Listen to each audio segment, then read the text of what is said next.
Thank you, Eli.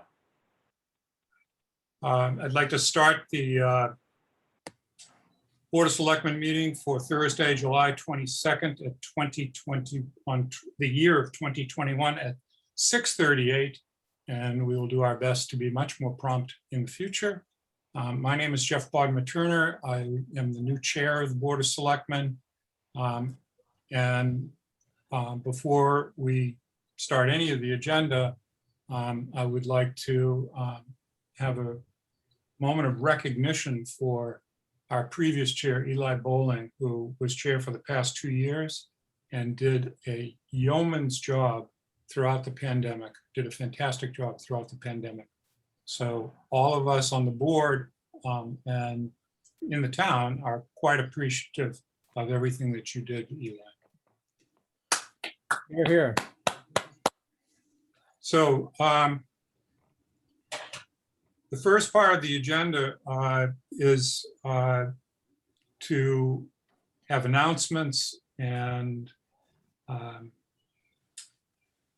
the chairman's report. I'm going to pass over that to get into what we're doing and ask if there's any public input on items that are not on the agenda.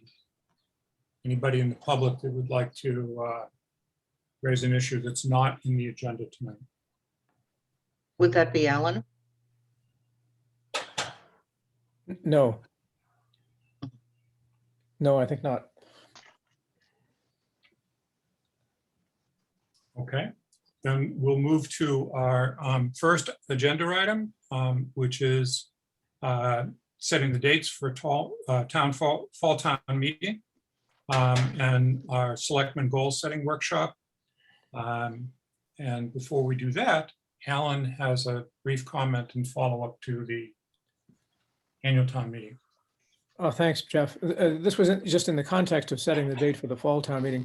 As you, I'm sure all recall, we had a glitch in preparation for the annual town meeting in that we didn't catch early enough the requirement for a planning board report on the relocation of Tobacco Road. And I promised the voters that we all would collectively implement a process to make sure that wouldn't happen again.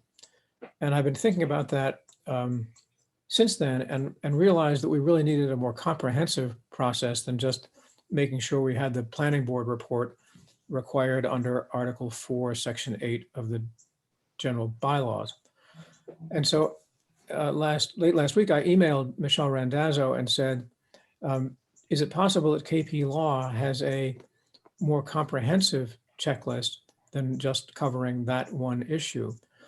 And she responded Sunday, actually, by sending me a totally comprehensive checklist that she and one of her colleagues had developed specifically for Manchester that is completely comprehensive and covers everything that all of us need to do to prepare for town meeting and make sure we have checked all the boxes and covered all the bases.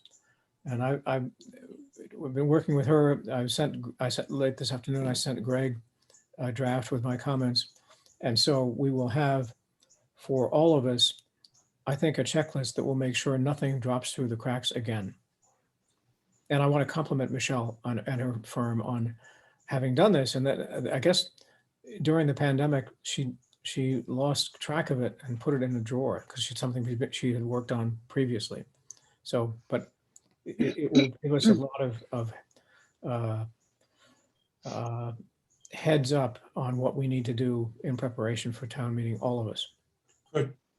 Well, thank you for following up on that, Alan. And we'll look forward to receiving that information so that we can proceed to this town meeting, this special town meeting, with all of our ducks in a row.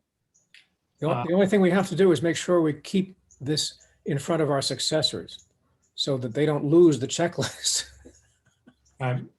We're not going to entertain that you will have success in the near future. Okay, Jeff, thanks. Okay, so let's go to the scheduling of the date for the fall town meeting. Greg, do you want to take this one on?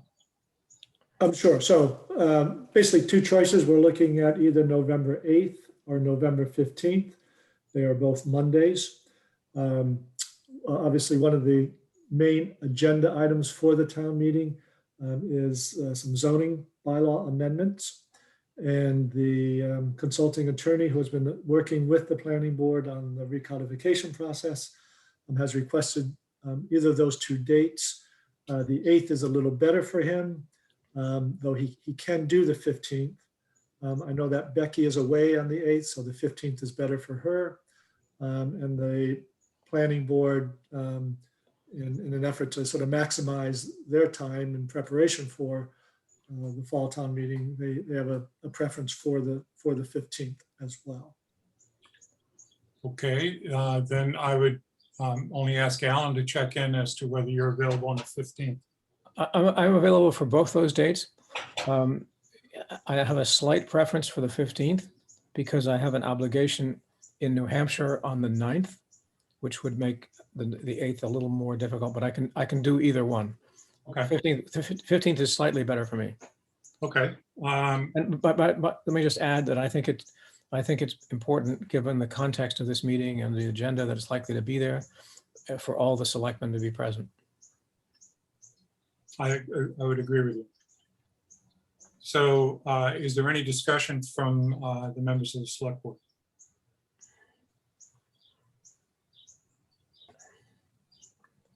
So I'm neutral on this. I could go with either the 8th or the 15th. I'd like to hear what other people's schedules are like. Jeff, like Eli, I'm flexible. Either day is fine with me. Either day is fine with me. Okay, so can I get a motion for scheduling the annual, not the annual, excuse me, the special fall town meeting for November 15th at 6:30 p.m. So moved. Second, Any further discussion? Okay, we'll do a roll call vote. Ann, yes. Ms. Jakes, Yes. Mr. Brown, Yes. Eli, Yes. Mr. Bud Turner votes yes. All right, so the meeting will be held on November 15th. And we'll pass that information on to the planning board. The second meeting that we need to schedule. Jeff, excuse me, with your permission, I'm going to sign off for now. I'll be back for the dispatch discussion. You don't need my permission, Alan. You're the chair. See you later. Okay, thank you. The second item of that scheduling agenda is scheduling a goal-setting workshop for the Board of Selectmen. We need to do this sooner rather than later.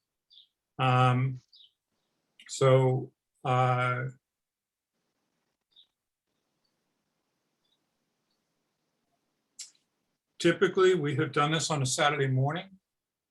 Usually takes 2.5 or so hours.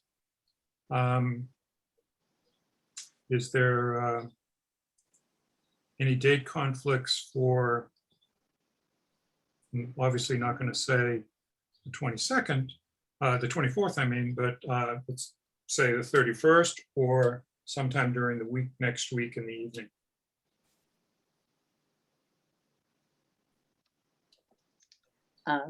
If I may, Yes, I am able to do the 31st. I have no available evenings next week.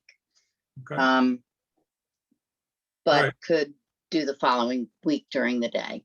I mean, the evening. okay. Anybody have a conflict with the 31st? So I won't be able to do that in person if we're doing the 31st. My life has gotten a little more complicated once again. My mother is going under hospice care, so I'm a little bit on. I need to make frequent trips up north. So. Is there a better weekend day for you, Greg? Or are you going to be going every weekend? No, I could do it the 7th in person if we want to do it on Saturday, at least as far as I know right now. Unfortunately, the August 7th is one of the few weekends that I can't do it. Nor can I on the 7th. I'm working. Okay. And likewise. So Greg, this will probably be a Zoom meeting, right? So I could do it on the 31st if we do it via Zoom. Okay. Any objections to the 31st as a Zoom meeting starting at 9 o'clock?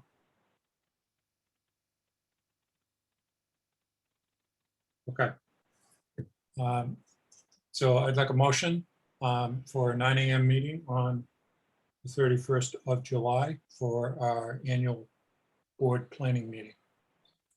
So moved. Second, Okay, so moved by Becky, seconded by John. Any further discussion? Okay, let's do a roll call vote. Ms. Jakes, Yes. Harrison, Yes. Mr. Round, yes. Mr. Bowling, Yes. Mr. Podmaturna votes yes, so that's a unanimous vote.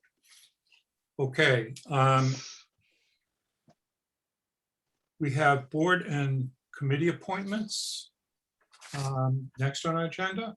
And I can find my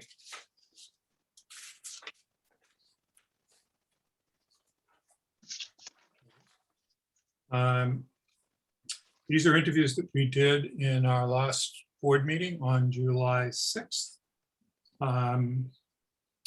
For the welcoming committee, Melanie DiBiaso. For the downtown improvement committee, Marlene Dolan. For the downtown improvement committee, Brendan Lampier. And Brendan Lampier also for the downtown, excuse me, for the conservation committee. I want to separate out those two. And I'd like to take the first three, Melanie for welcoming, Marlene for the DIP, and Brandon for the DIP.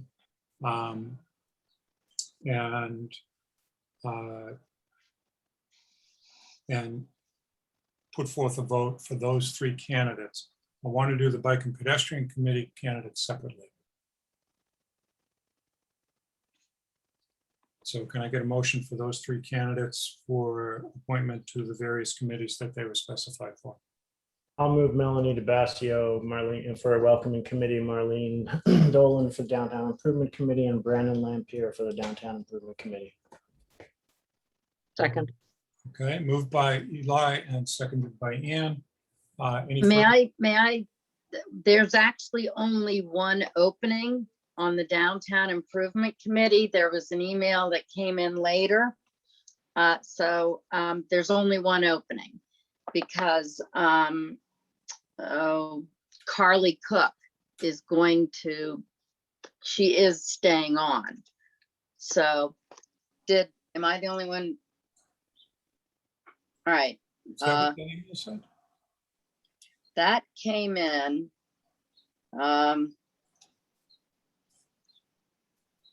Around 2 o'clock this afternoon, you're right. Yeah. So there's actually only one opening on that. So I don't know how do we undo that motion? Okay, I'll withdraw my motion and I'll make a new motion. And my new motion. My new motion will be to support Melanie DiBiaso for the welcoming committee and Marlene Dolan for the downtown improvement committee. let's just Yeah, do, let's just do the welcoming committee, please. And then we'll take votes for downtown improvement separately. All right, I'll May I withdraw make my last motion. I'll just make a motion for Melanie DiBiaso for the welcoming committee. may I make a friendly amendment to that? Or that? First, I need the motion seconded. Second. Okay, so The motion is moved by Mr. Bowling and seconded by Ms. Harrison. Your friendly That- amendment.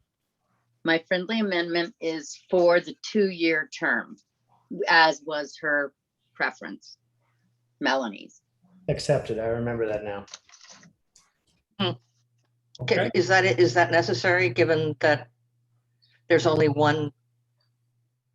There are 3 vacancies, On 1 the year, well. 2 year, and 3 years on the I'm well. sorry, I'm in the wrong committee. Okay, Yes. okay. So this is Melanie DeBasio for a 2-year term on the Welcoming Committee. Any further discussion? Okay, roll call vote. Ms. Jakes, yes, Mr. Round, Yes. Mr. Bowling, Yes. Ms. Harrison's. Yes.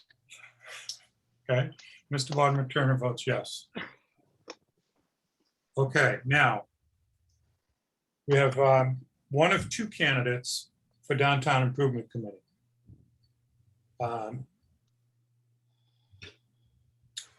I'll take a motion for either candidate. I'd like to make the motion to appoint Marlene Dolan to the 1-year term for Downtown Improvement Committee. I'll second. Okay, moved by Ms. Jakes and seconded by Mr. Bowling. Any further discussion? Now, since the motion is for Ms. Dolan, if you would prefer to have Mr. Lampier, you can vote no. Right? And your votes, please. Ms. Harrison, Yes. Ms. Jakes, Yes, Mr. Round, Yes. Mr. Bowling, Yes. Mr. Bodmer Turner. I'm going to abstain. Okay, so that's 4 votes in favor, and Ms. Dolan has been appointed.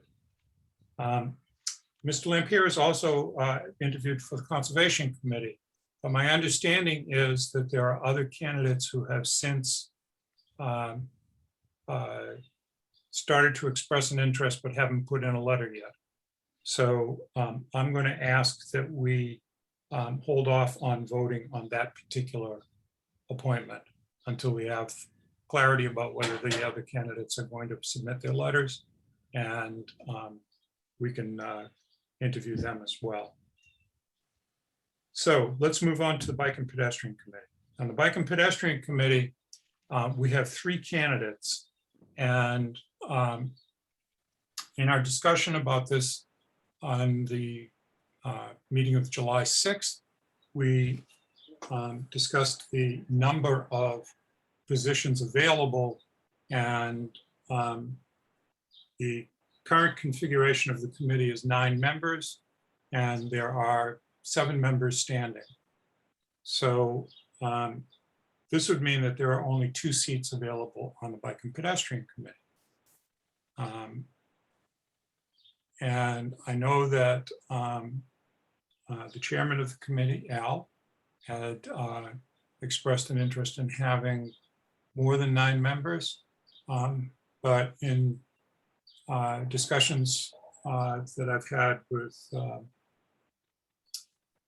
Greg and Mr. Federspiel, we would really like to retain the 9 members on this committee for the purposes of voting and having a majority vote. So I'll take a nomination of any of these 3 candidates for a position on Bike and Ped. And we'll take them one at a time. So I would make a motion for, I'll make a motion for 2 of them. How about that? I'll make a It'll get motion- too confusing. Let's take them one at a time, and it'll All be right. an up or down vote on each one. I'll start with Darcy Morris or Elizabeth Morris, whichever one fits the bill in this case. Okay. Do I have a second? second, Okay. Moved by Mr. Bowling, seconded by Ms. Harrison. Any discussion?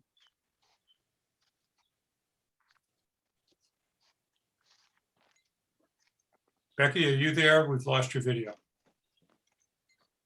Oh, sorry about that. Yes, I am. Okay, Don't know how that happened. all right. All right, so is there any discussion on Elizabeth Darcy Morris? Okay. So I'll take a vote. We'll start with Mr. Bowling, Yes. Mr. Round, Yes.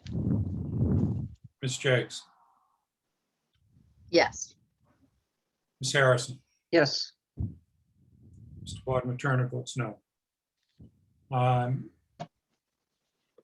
Okay, so now a nomination of either David Saunders or Jay DiBiasio.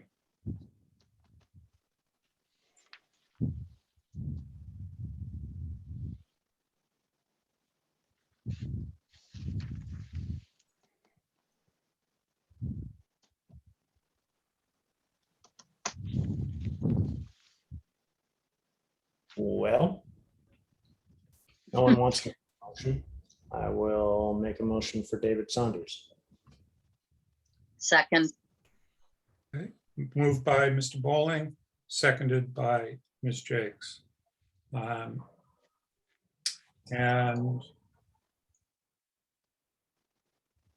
any further discussion?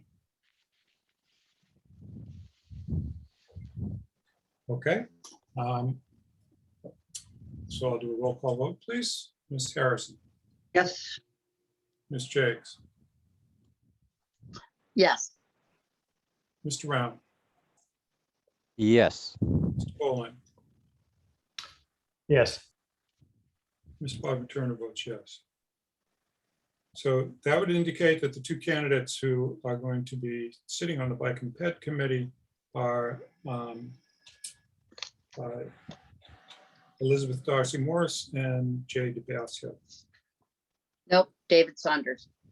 Excuse me, David Saunders.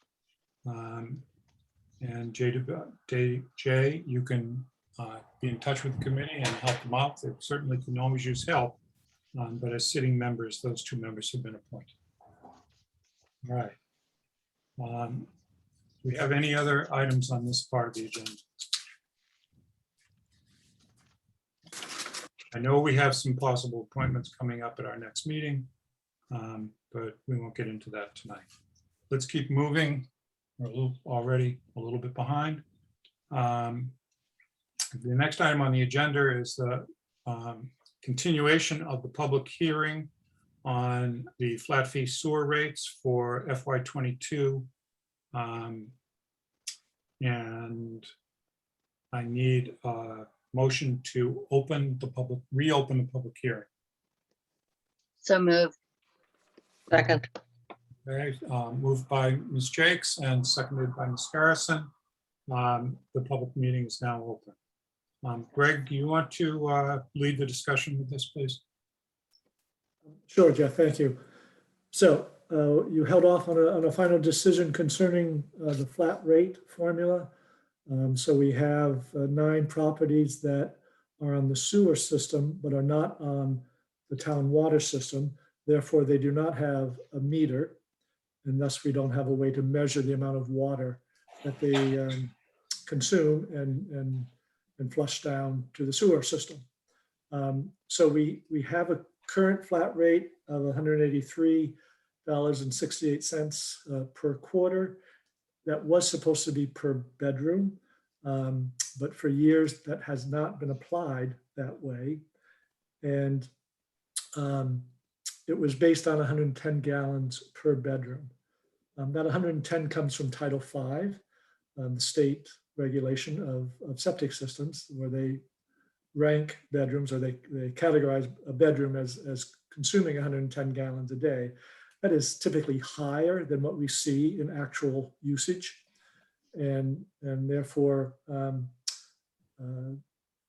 DPW would recommend that we use a more typical per bedroom usage of 65 gallons, lower the fee to $118.06 per quarter per bedroom, but start charging on a per bedroom basis. So past, I don't know how many years, but quite a number of years, we haven't been charging a larger home more than a smaller home.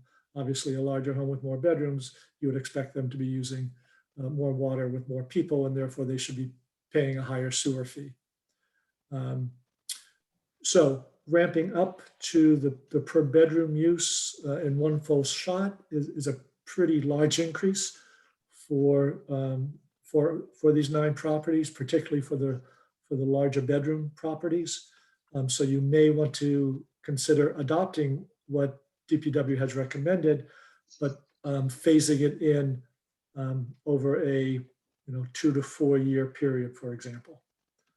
So recommendation would be to adopt the 65 gallons per day typical use for per bedroom at a $118.06 per quarter for that bedroom, and start charging it by the number of bedrooms that a property has, but not go to 100% of that until a few years down the road. So ramp it up, if it's a 4 year period, ramp it up, a quarter, 25% each year. If you do it over 2 years, it's 50 and 50. 3 years, you would do it a third, a third, a third. So that is what is before you for this evening. In our discussion about this item last meeting, during the hearing, Chuck was talking about the possibility of owners installing at their own expense a meter to measure the amount of water that was being used in the house and discharged into the sewer system. That's still an option. Is that correct? Yes. So yeah, these property owners would always have that alternative, is to install a meter on their water source, and then we would take that meter reading and treat them like any other sewer user. Okay. Okay, so I'd like any input from the board in regard to the proposal or the option of charging per bedroom per quarter $118.06, which is the equivalent of 65 gallons per day per bedroom. If I may, Jeff, Go ahead, Becky. I'm not sure we have Chuck on, but the 65 gallons per day per bedroom. I'm curious about that number, because I was doing a little looking into average water uses, and from what I found online, it was higher than that, what an estimated use was. But I'm not positive that I'm comparing apples to apples with the numbers I'm looking at. So I was just curious how the 65 gallons per day per bedroom was arrived at. I'm here. Can you hear me? Oh, hey, Chuck. Yes. Hello. Sorry, no video tonight. So 65 gallons per capita per day is kind of a generally accepted practice or number. DEP would like, all water systems, all water users to be at that number. But, you're right that Manchester, if you've been looking at like our annual statistical reports, are a little bit higher than that. But keep in mind, it's a residential per capita per day number that sometimes, whether or not you have an irrigation meter or something like that would not necessarily be reflected in that number. So that's a consumption basis, the 65 gallon per capita per day, whereas like some of our actual numbers may be higher because it's not just consumption, it's also, the irrigation on the lawn or, filling up a pool or something along those lines. So 65 is just kind of a general system parameter that we should be striving for. And I actually think this year it fluctuates from year to year. It's never perfect. But so that's why I just took like kind of the generally accepted number. I think this past year we might have been even a little bit under it, like 63, or maybe just a little bit over 67. But in previous years we've been in the 70s, and so it's, you know, it fluctuates. Okay, thank you very much. I do remember you talking about the different ways you could break out irrigation from other use, but thank you, Chuck. I appreciate that. And Info. keep in mind, irrigation doesn't go down the sewer, so it's not like we need to, you know, include that in the number that Yeah. we're filling these residents, you know. One way to Thank you. sort of filter out the irrigation numbers, Becky, is to actually look at the January billable usage. And if you look at the January, the winter month billable usages, typically it would appear that the residential numbers are under 65 gallons per capita. So I think that number is conservative. Great, thank you very much. Certainly better than 110. Yeah. Jeff, I have a question for Chuck. Okay, Chuck, if residents want to put in a meter, is that an expensive undertaking? A meter that then connects with us that we can monitor it somehow? Do you know in general? In general, I mean, so my proposal would be to, like, we would give them the meter. We buy Oh, and okay. sell meters at the water department. So I would say that we would give them the meter. We would ask them to hire their own plumber Sure. and have their own plumber install it. So, you know, plumbers are not cheap either, but, you know, you should be able to do that kind of job for under $1,000, I would think. And the meter in MXU to the town, you know, depending on the size of the meter, but, you know, the smaller ones for, you know, residential use are, you know, usually in the couple $100 range. So, you know, we're kicking in a little bit on our end if we do that. Okay. I'm just looking at these numbers, and of course, I think most of us probably then said, well, what are my numbers? My numbers are less than this. And I tend to think you're going to wind up with a lot of people that'll say, I'm going to put in the meter. I may, Certainly at our sewer rate, I would agree. Yeah. if I may, I would like to structure this to encourage people to put in meters so that we are charging what they're actually using rather than an estimate either based on the state or our current numbers. Mhm. So that makes me think that I would like to charge a higher amount and a very short phase in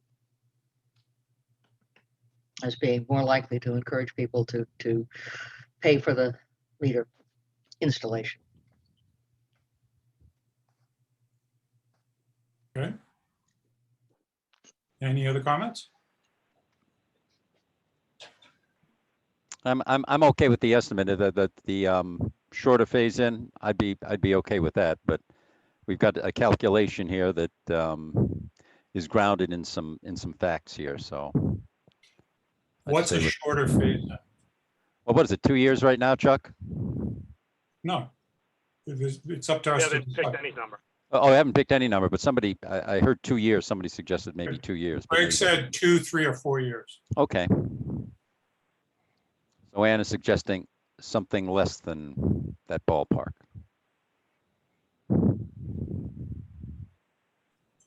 2 would be fine because it takes a while to get organized to get the plumber in, but I think both the town and the customers would be better served by moving them toward actual metered usage.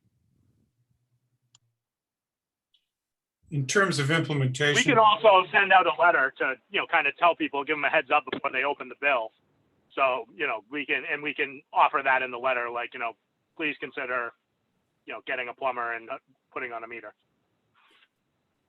in terms of implementation, Chuck, I think, as I recall from our last hearing on this, last meeting about this, you said that the bills are going out and it would not be in this bill cycle, but in the next bill cycle that these rates would actually start to be implemented. Correct. That's correct. So when would that be? I think the next time we read is August for a September bill, but I don't have it committed to memory. Okay, so if we read for August, in August for September, the earliest of this would then be a December bill or a January bill. I guess I was thinking September, but yeah, you could skip that one. Skip that bill if that's what you mean. Okay, at least that gives people an opportunity, because finding tradesmen right now is not an easy deal. Okay, any other comments from the board? Okay, so one thing that was mentioned at the last meeting was getting in touch with these 9 households so that, so that they could Yes, hear our deliberations.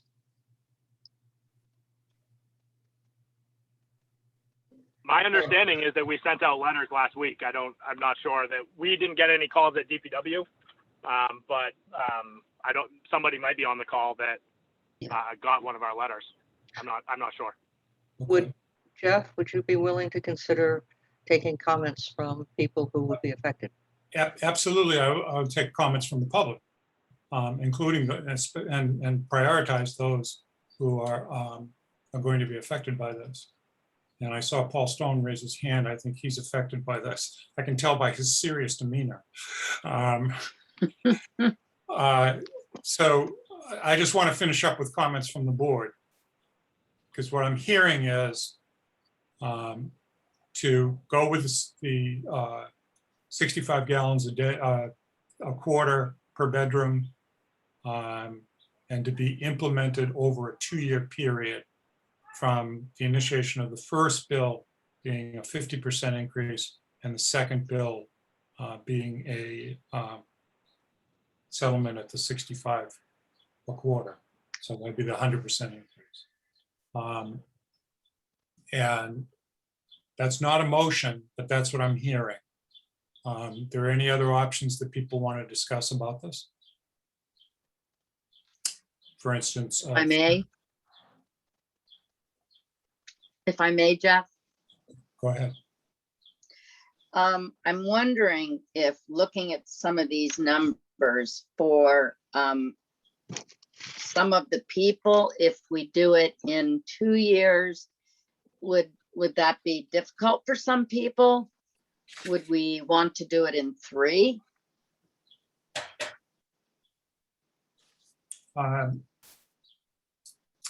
That was the concern that was raised, particularly for the people who have multiple bedrooms. Not just multiple Right. bedrooms, but I think the largest property on this list had 9 bedrooms. I don't think it really catches up until you get up to the largest property, and there would be Mhm. plenty of lead time to line up a plumber to install a meter to mitigate the fixed flat rate fee, if that's an issue for them. Okay, What's plenty of thank time? you. Eli, I'm not sure what you're referring to when you say what's plenty of time. Plenty of time, because they would have 2 years or 3 years? Oh, I'm sorry, 2 years would still provide them a fair bit of time before the full price would be levied on them. Okay, in the interest of moving this along, I'd like to get a motion so that when we start public discussion, the public will know what we're going to be voting on. All right, I make a motion to support the get back to that screen. The $118.06 per quarter per bedroom flat fee for flat sewer rate, prorated over a 2-year period. Second, So moved by Mr. Pauling and seconded by Ms. Jakes. I'd like to open it up to the public for any comments that they may have. And Mr. Stone, if you would like to start. I'd like to say that I think that's very fair. And in my case, I do have a 4-bedroom house, and there's only 2 people living in the house, and we don't use a lot of water. So I would like to be on the same rate that everyone else pays in town. And I don't have a problem as far as the time is concerned, because I can get a plumber fairly quickly. My only question is, how does that transmit the information to the town? The meter, is it on a battery or something that puts out a radio signal or something like that? Mr. Dam? Yep. So we have, it's actually two pieces of equipment that we would provide to your plumber. We have a meter which reads the actual usage, but then there is an MXU unit that's attached to the outside of the house, and there's a wire that needs to be run between the meter itself and the MXU. So if you start looking now, you'll see them probably around town or on other neighbors' houses where there's like a little white box that sits on the outside of the house, and that's we drive by, and the truck that drives by reads the MXU, which is getting the number, and then that's what we use to generate the bill. Okay. So yeah, that's the deal. And all the plumbers in town are generally aware of how that works and shouldn't have any issue. And Chuck, that could be that meter, excuse me, the MXX could be installed by the plumber. It doesn't require an electrician to install. Correct. Yep. Okay. And sometimes the plumber will just leave the wire, and the water department will be the one that actually finishes the wire to the MXU. So. Okay. So it's all right. for 9 to worry. Okay. I would like to recognize Sandy. Sandy, could you give us your full name and your address? Hi, Sandy Rogers, excuse me, 82 Old Essex Road. A little while back, we got a notification. We have a meter in our driveway that I guess is defunct, and we're going to have to install a meter. And just like Paul had said, we're a household of two that actually just installed a whole new system, so we would use even less water. So we don't use very much water. The question is if you're going to be mandating, suggesting, whatever you want to call it, a meter, if there's something that you can do to either work with some of the plumbers in town to know that there's going to be sort of a volume that maybe there can be some type of negotiation you can do to help people push them toward the meters and help people that have to pay for them to get them done, because depending on the situation, there may be more costs than expected in the timeline and enough warning regarding this for just one quarter where this starts to hit. So that's just basically a recommendation that if there's any type of heads up and any type of negotiation you can help, that would be great, because Okay. I don't know why something was approved prior to us owning the house the way that it was set up. Okay.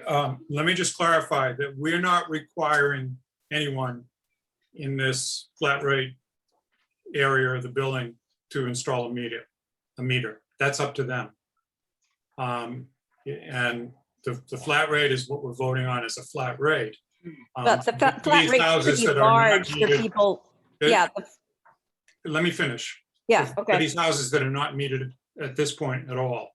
And if they desire to have an accurate reading of what they're using, as Paul said that he was, then they could install a meter. How many people in town don't have meters? I believe it's 9. Am I accurate on that, Greg? That's correct. Okay, yes, it's 9 households. Okay, I guess who should someone follow up with to know that they're on this list if they didn't get any notification before now? If you don't have a meter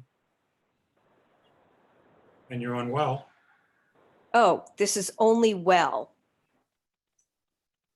I thought it was sewer. Okay, No. no, this is the water itself coming into the house.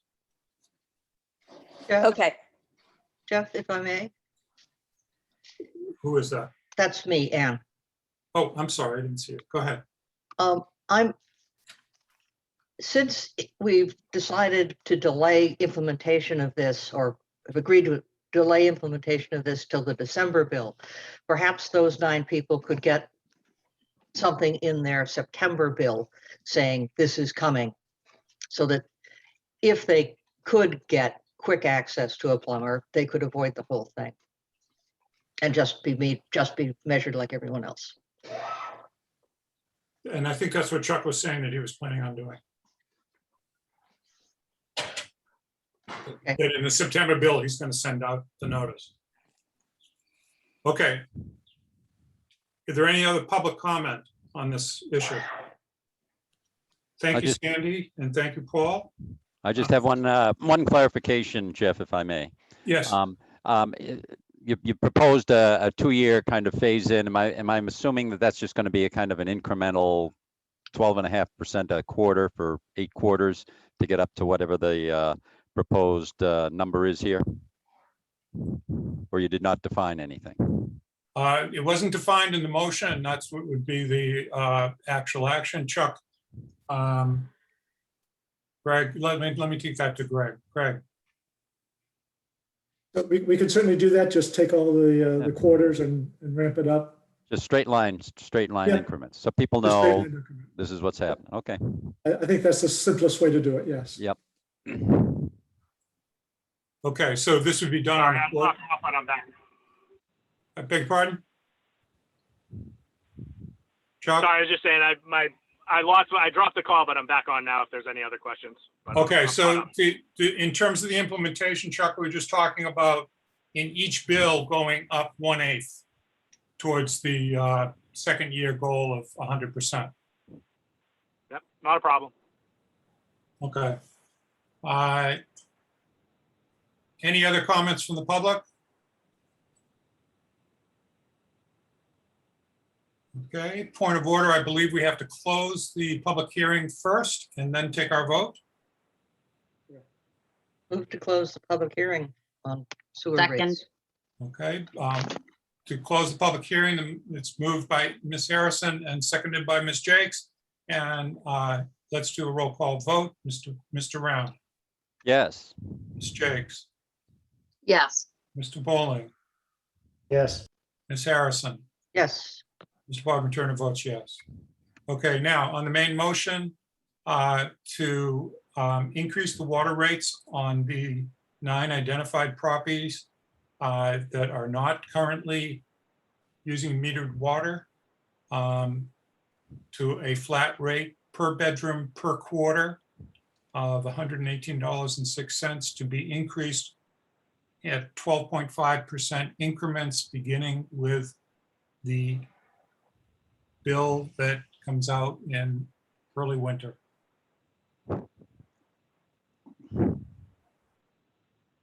That's the motion that we have before us.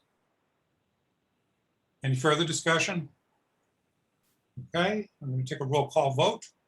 Mr. Bowling, Yes. Ms. Harrison, Yes.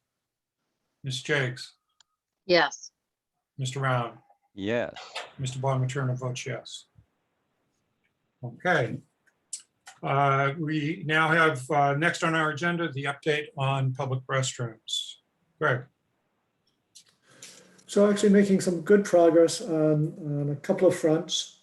First of all, extra porta potty at Masco. A little delay in getting some of the signage up, but signs are getting up for that. And we are working on the new walkway from the town hall parking lot out to Beach Street using generosity of First Parish Church. So we started construction on that this week.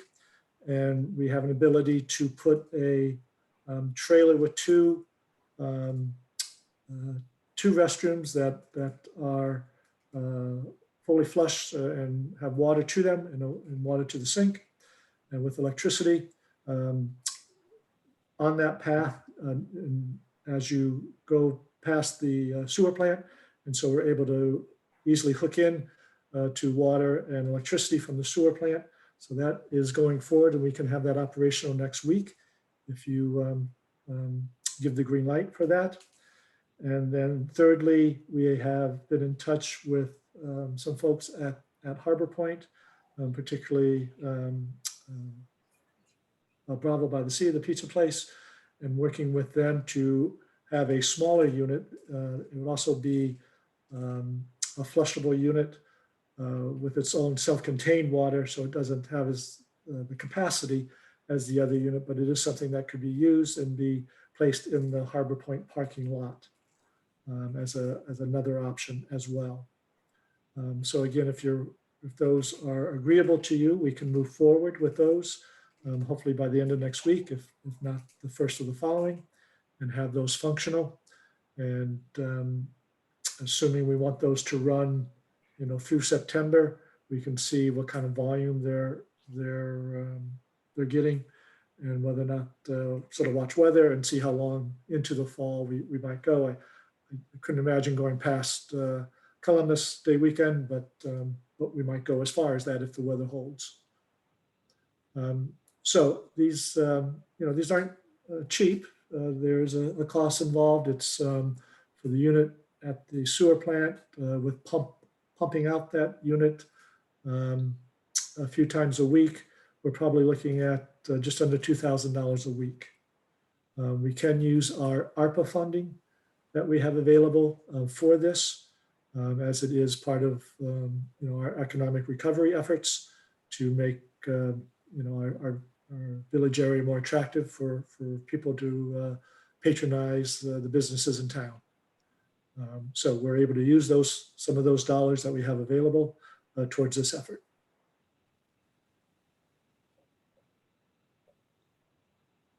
Okay, are there any questions from the board?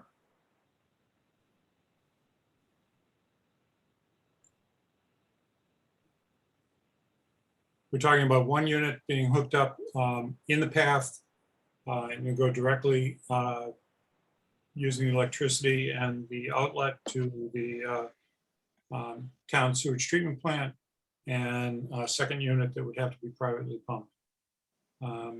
Is that correct, Greg? So it'd be on the private property, the second unit.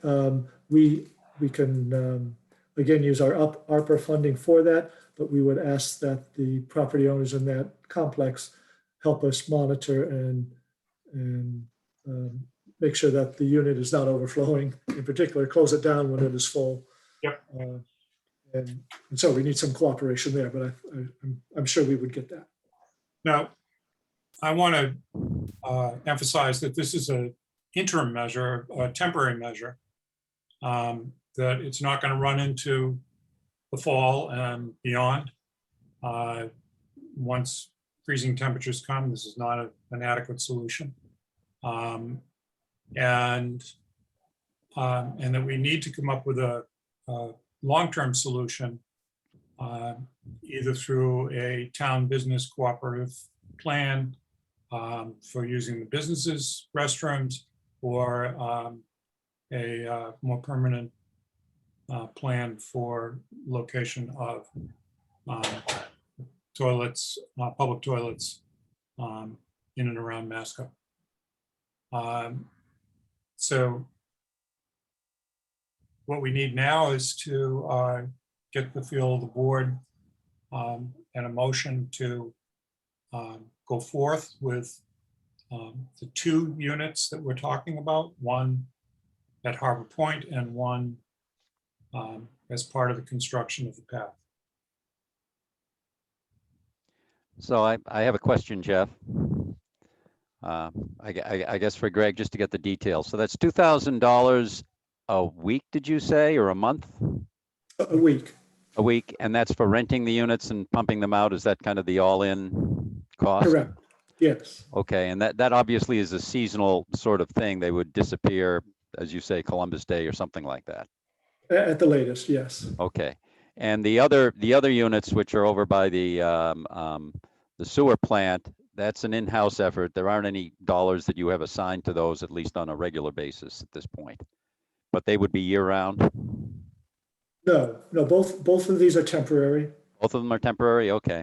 both are temporary. The one behind, the one associated with the new pathway is something that's the cost of about 2,000 a week. The cost of the other unit will be less. It's a less expensive unit. Okay. So I don't have that firm number in front of me, but it's certainly a lower cost, easily half, if not even less. Okay, so we're talking about a 10-week period. Right. Yes. Yes. Okay, I have a question for Greg. go ahead. Ann. My understanding is that the facility that would be on the path needs to be connected to town water and electricity. Is it connected to town sewer as well? No. No, it needs to be pumped out. Okay, thank you. Yep. Jeff, if I may. Thank you for clarifying, Ann. I think I misled people on that. Jeff, Go ahead, Becky. if I'm, thank you. So I guess, Greg, we put a third porta potty in over at Masconomo Park. Is that correct? Yeah, a second or a third. I actually haven't been out to see it. I have, it's third. Yeah, okay. So my question is, if we're having one facility put on the path and we have the 3 over at Masco, do we need another in the parking lot at Harbor Point when everybody, merchants and restaurateurs, are very concerned with a lack of parking? Right, so that's a concern and something to consider. I mean, if we're already paying for 3 porta potties plus the facility at the path, that kind of covers both ends of things as well as the bathhouse down at the beach. So we've kind of got the 3 big points covered, as opposed to adding another in the parking at Harbor Point, is my feeling.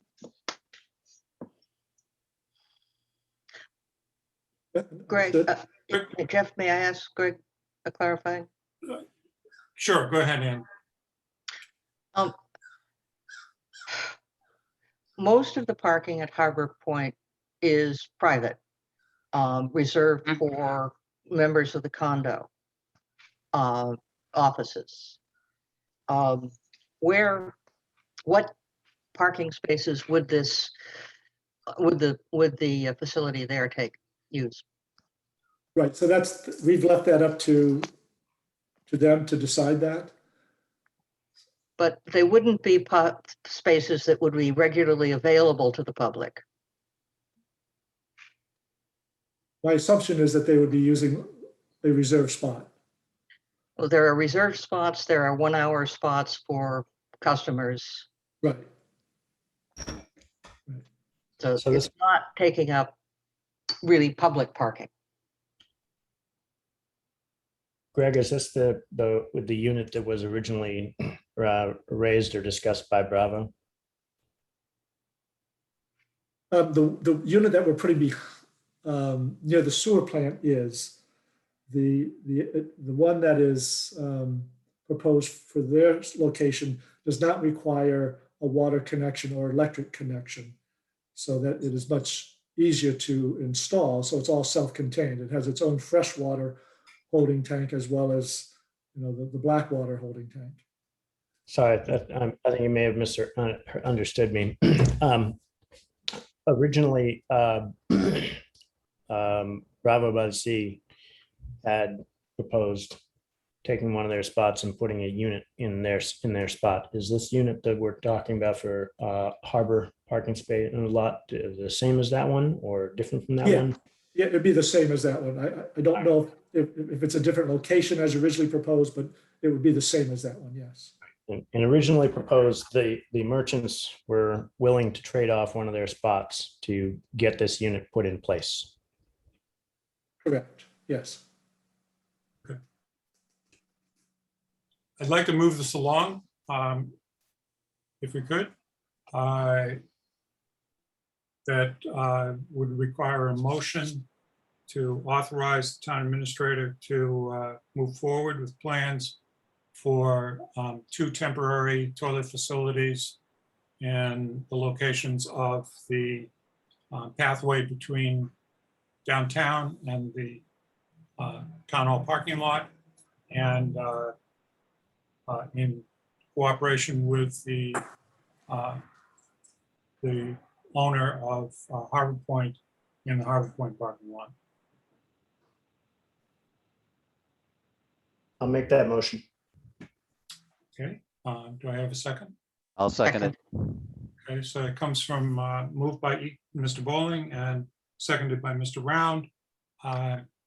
May I make a friendly amendment Go ahead.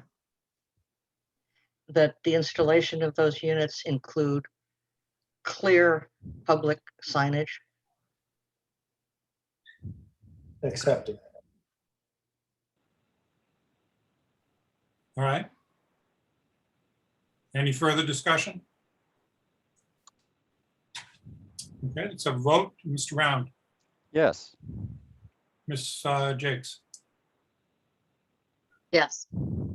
Ms. Harrison, Yes, Mr. Bowling, Yes. Mr. Bobby Turner votes yes. Okay, the next item on the agenda is the discussion of the pump track Jeff, proposal. if I could, just very quickly, Jeff, I just want to thank Chuck and Sonia for a lot of legwork on trying to track down all these different options. It was surprisingly difficult, but I just want to throw that out there.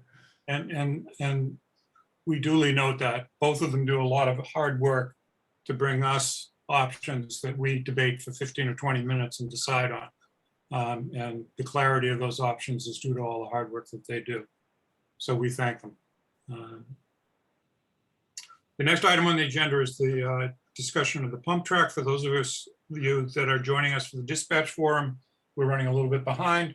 I'm going to try and keep this pump track proposal very clearly identified and focused. And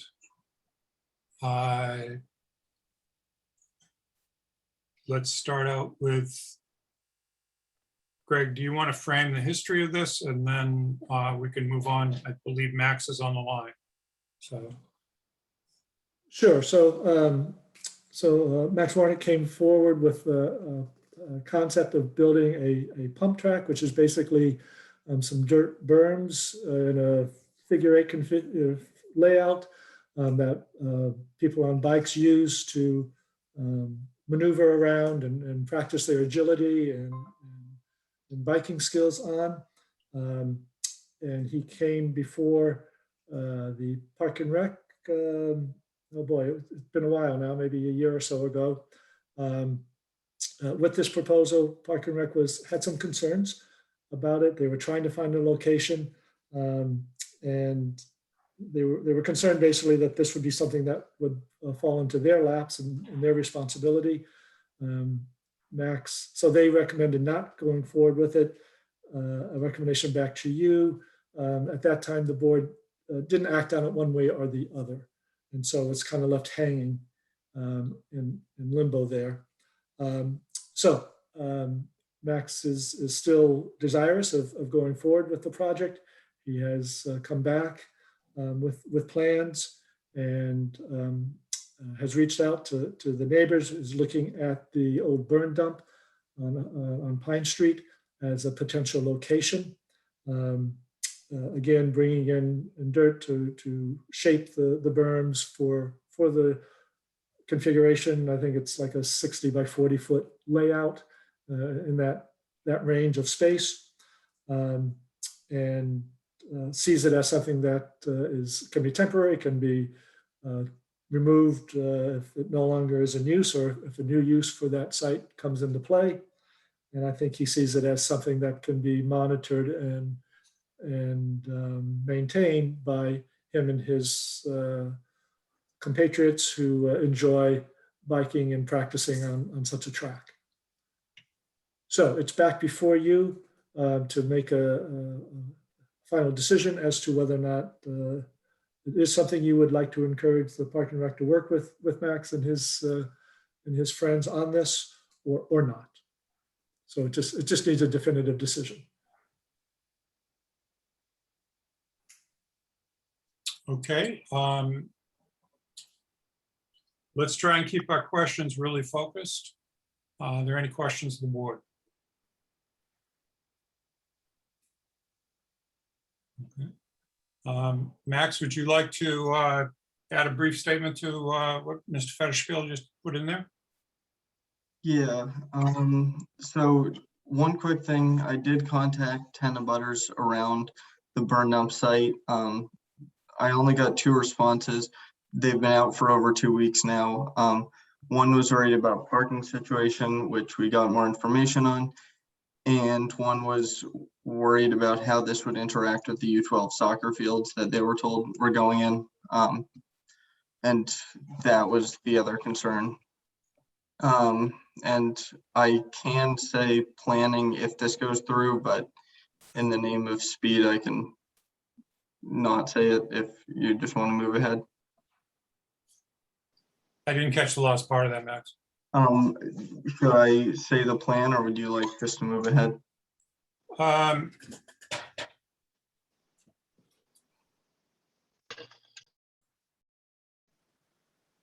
much more information does the board need to address this issue? Because we've seen the plans. I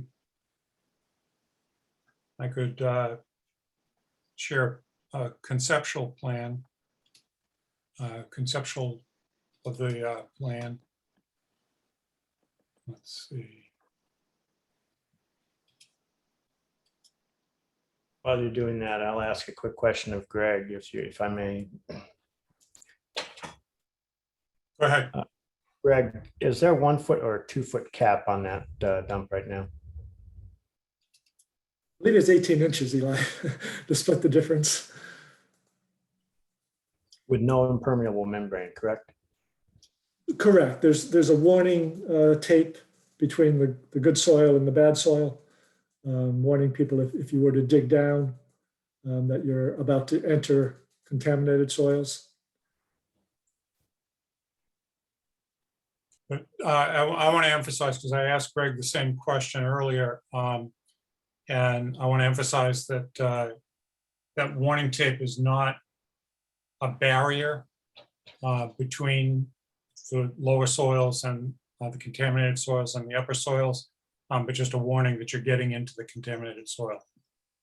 Jeff, if I may. Go ahead, Becky.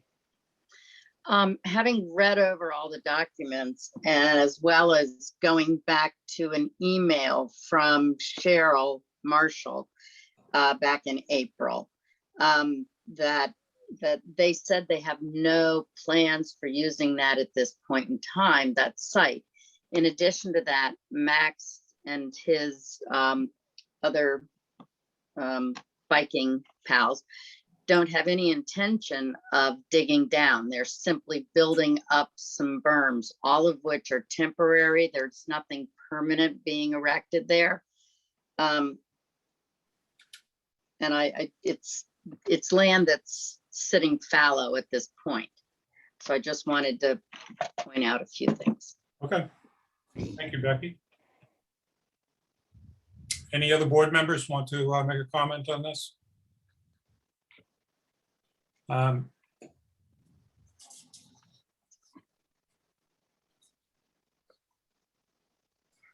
have several comments, which are that this is not going to have any kind of bathroom facility, given the discussion we just had.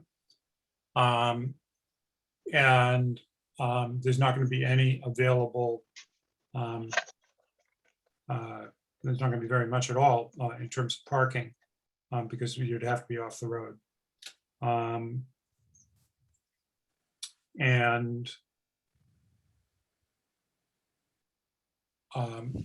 the third concern that has been raised has been noise.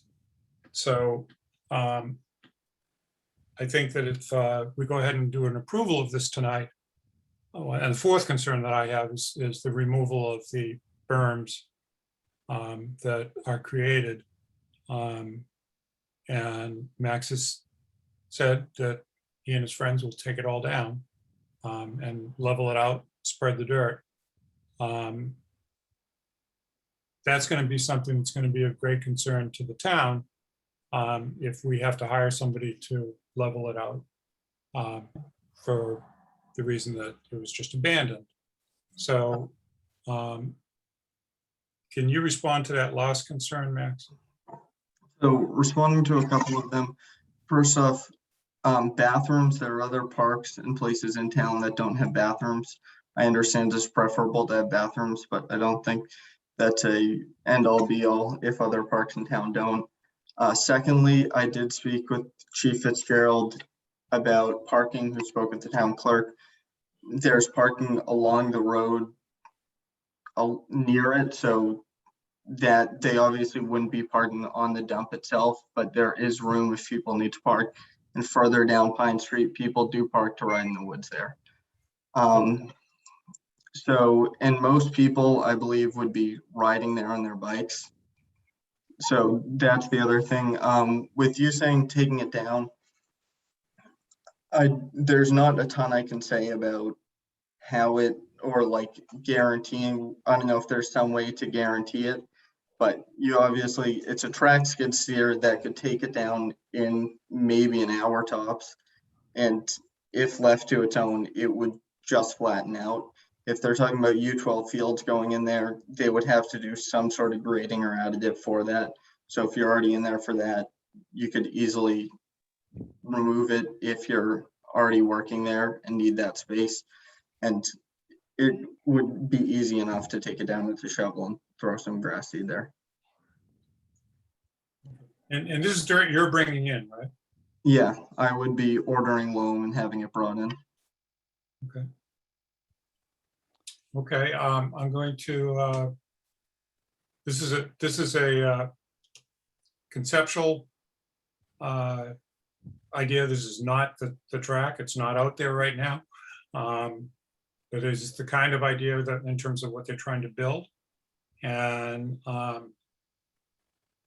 this is the plot plan with the markings on it for wetland areas and where the remediation work for the cap has been previously done.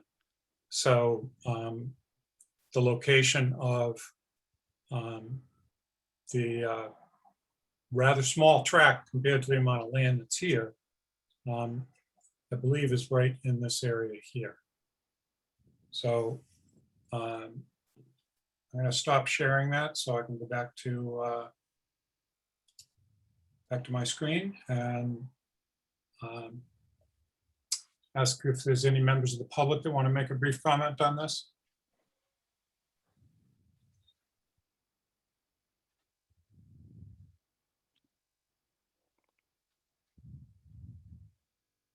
Okay. Does any member of the board wish to make a comment about hours of use?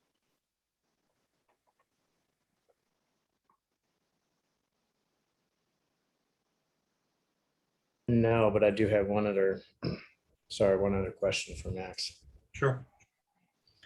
So the use of the pump track, they're going to be riding on the berms, jumping off the berms. They'll also be riding on the grass and presumably in some cases coming off the berms and landing on the grass with the existing cap. Is that correct? There's no plans for jumps, but if someone does make a mistake and go over the berm, they could go onto the grass on the outside. You don't think they typically think that they would be coming off the berms onto the grass at speed? No, I don't expect people to be doing that. The only grass they would be interacting with is on their way up to the pump track from the road. All right, so my concern is erosion of the cap by repeated rides. And what happens if people get into the tape and what the liability to the town is if that does happen, and how it's going to get monitored. I'm not sure that that's a deal stopper for me, but it's a concern for me. So one thing about erosion, when we put in the berms and things, we're going to be putting down grass seed and things to hopefully decrease that on the outside of it. We can increase or set some sort of path where we lay down loam on the way in, but I don't expect erosion to be huge based on the riding. And that's where the riders themselves and local organizations, if used, would be maintaining it. And if you see large divots forming, they would be filling them in. Yeah, but the thing is, underneath those large divots is a huge liability for the town. I don't expect there to be large divots forming. But if we can ride through 18 inches of soil, there could be an issue. You're correct.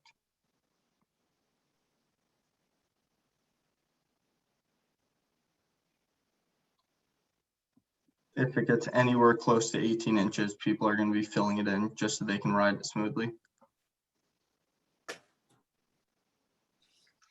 Jeff, may I ask a question Sure. or two? Hi, Max. What is this a year-round use, the pump track, or is it really just, I mean, is it rainy day, sunny day? And how many people would you anticipate using it, say, in a week? So at once, the pump track can probably hold 4 to 5 people maximum. I'm guessing a week, it might be anywhere from 20 to 50 people riding it. And your first question about seasonal usage, it would mostly be used in the summer. I could see spring and fall, but rainy days are probably not going to be fun to ride on it because, like any dirt, it's going to be muddy. And winter, I don't see anyone shoveling it out. Like mountain biking in town, it mostly ends during the winter other than fat bikes. And this would not be a fun thing to ride in the winter. So I can see it before snowfall, basically. Thank you. All right, Jeff, I have a couple of questions for Max. So Max, you're building on the surface that's there. You're not digging down. You're just bringing in some dirt. And how are these berms going to be built? Have you got some sort of you're going to have some sort of construction guy or somebody come in to do that? Or how is that going to be handled? Because those berms are what, maybe 3 feet high? Yeah, so what happened is, I forget how long ago, maybe a year and a half, I put out petitions to people in town at the bike shop and everything. So there's some people on that said that they would do work on it. So if this is approved, I would then start sending out emails to say, hey, I'm going to be building it now. Please come and volunteer your time then. And there's also groups locally that would help, like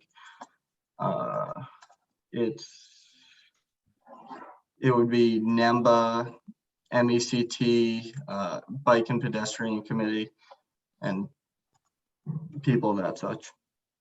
Okay, so you're kind of recruiting people to help with, I don't know, shovels and push things around, push the dirt around, which would be dumped, I guess, in strategic spots. So it's minimum amount of hauling, but you're building it manually. Yep. Okay.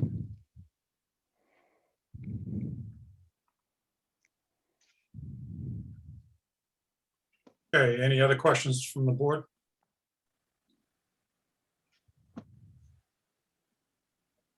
Any questions from the public?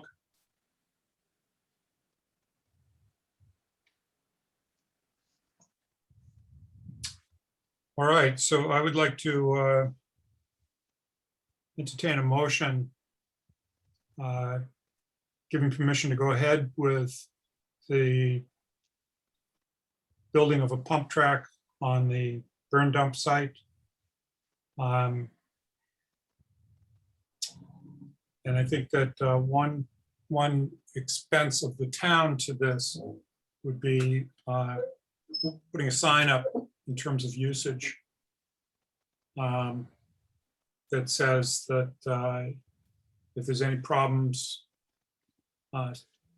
with the site becoming a litter box, a lot of litter, any problems with people using the woods at the edges of the lot as a bathroom. Basically, any nuisance value, any nuisance issues that will be identified by the town, that the permission will be withdrawn and the area will have to be returned to where it was. But I'd love to see this happen. I think it's a great idea, and so I will take a motion that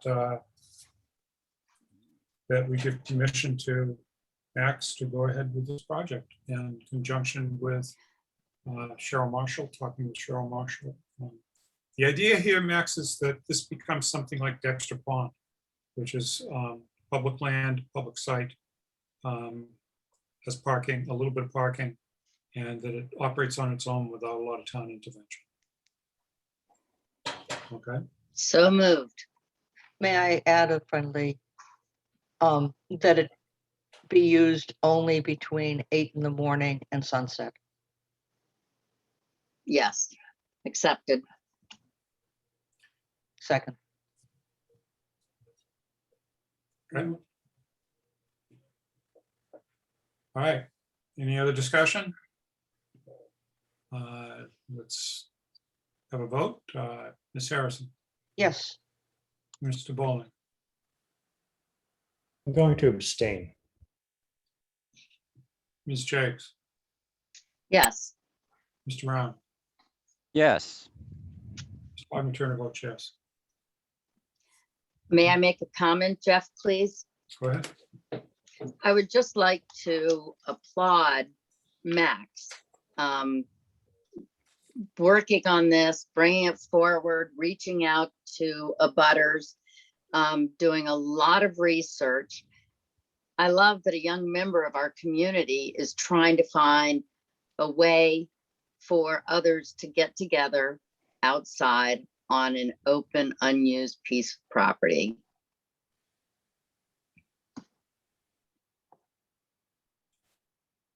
I definitely support that comment, Becky. Okay, Max. I think your next step would be to talk with Cheryl Marshall and Mr. Fetishville about what the contents of that sign would be and the hours of operation, and to get going. Thank you. You're welcome. Thank you for persisting. Okay.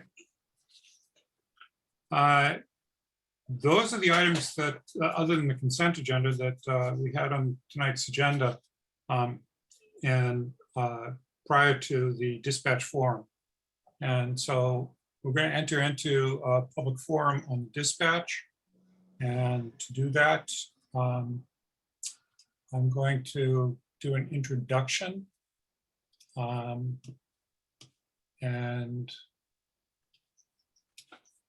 I'm going to share my screen to do that. Just hang on with me for just one moment.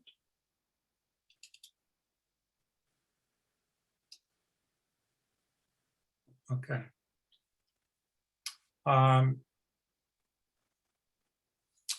We're going to be talking about public safety dispatch options. And this has been a much discussed topic in the town. I think the history of it has been gone over a number of times. It started in, I believe, 2002 or 3, when the first discussions about forming a coalition of towns to create a regional dispatch was done. And it's proceeded with several, many public hearings, many consultants, different recommendations at different times. Recommendation is not to join when it was under the Essex Sheriff's Department. And recommendations to join. I should add tonight that our FinCom has had their own meeting on this particular issue and is entered a recommendation, which I'll get to at the end of this slideshow. So as an overview, and I want to be able to,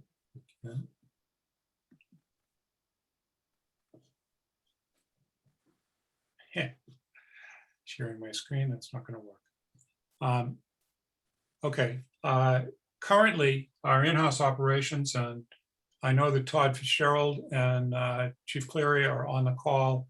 That I would invite them and them only to interrupt if they need to clarify something that I'm saying that I'm presenting it inaccurately.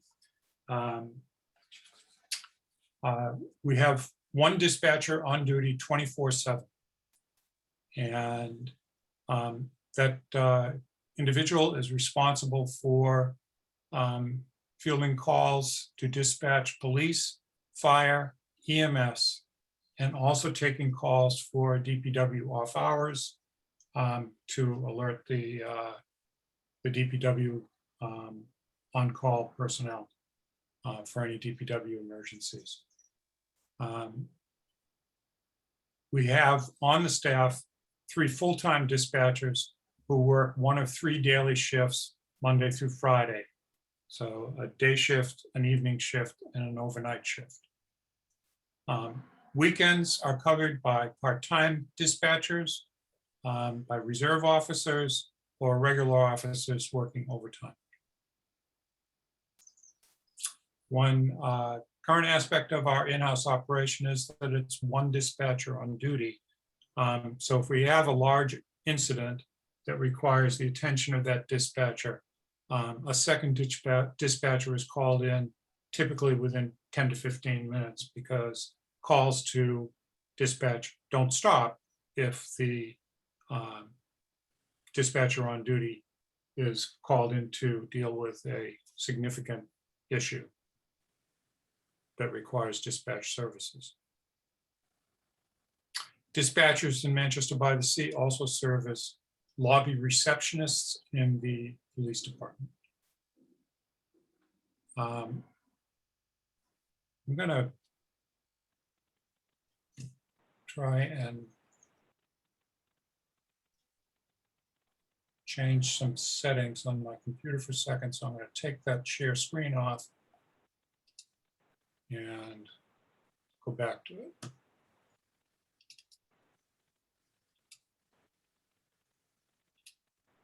Yeah, that didn't help. Covered over. Okay, so operating costs are currently $391,612. There is an annual software licensing fee of $15,000. And there is a 911 state grant to offset training, and that grant is for $70,840.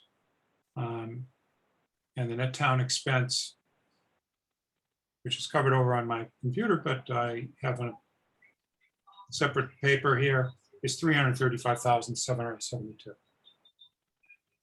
Okay. There are several challenges to the current in-house operations. One is the challenge of a large incident, which requires backup dispatch support. Another is that the town is in need of a new CAD dispatching software system that's estimated to cost $190,000. Staffing has been a fairly consistent issue for Chief Fitzgerald, who has the responsibility for staffing the center, the dispatch center. And he had suggested adding a fourth full-time dispatcher and switching to what's referred to as a 4-2 schedule, which would cover the hours that were needed throughout the week, 24 hours a day.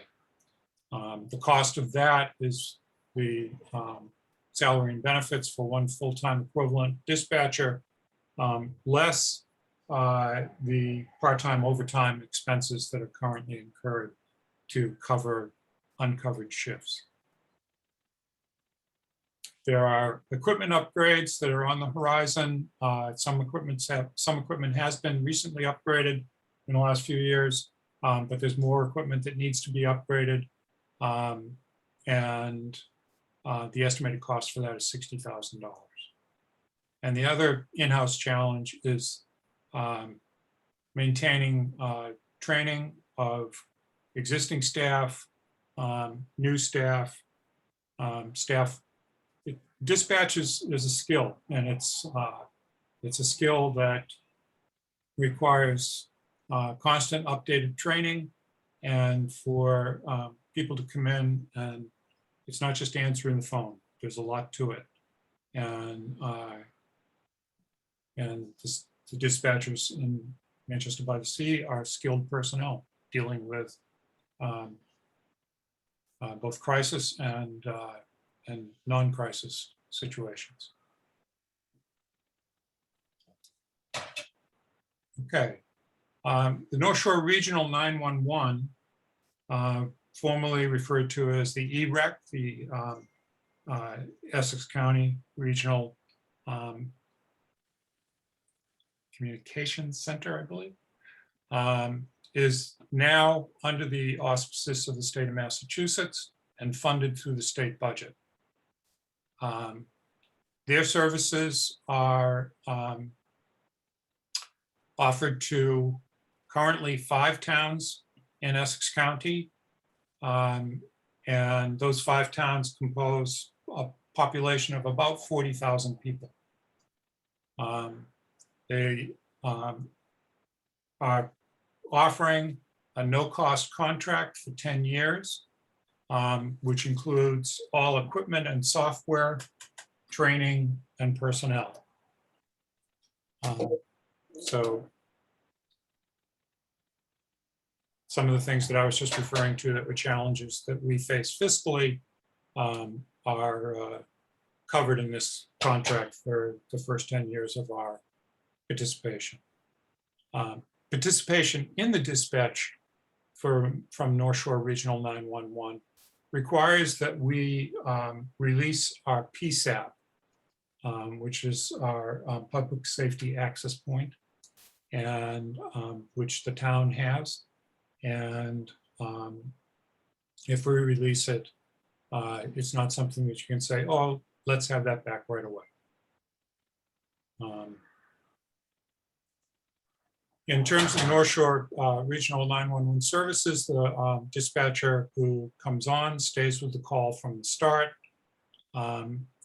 They have, in terms of their coverage, for the population of 40,000 over 5 towns, 4 dispatchers and a supervisor on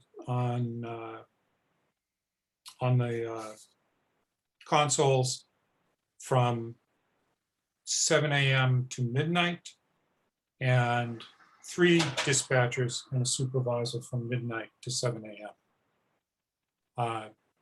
Typically, that means 2 dedicated fire, 2 dedicated police, but dispatchers at the North Shore Center are trained on protocols for both fire and police and emergency medical services. So they're interchangeable. They can move from one to the other and may be assigned to one or the other on any particular shift. There's been some concern that the North Shore Center also provides regional 911 cell coverage, so that if you dial 911 anywhere in Essex County, the call is routed to the North Shore Regional Center, but that's a completely separate service from the municipal services of the regional center. It has separate staff, separate dispatchers, separate supervisors, and a separate room with separate constables.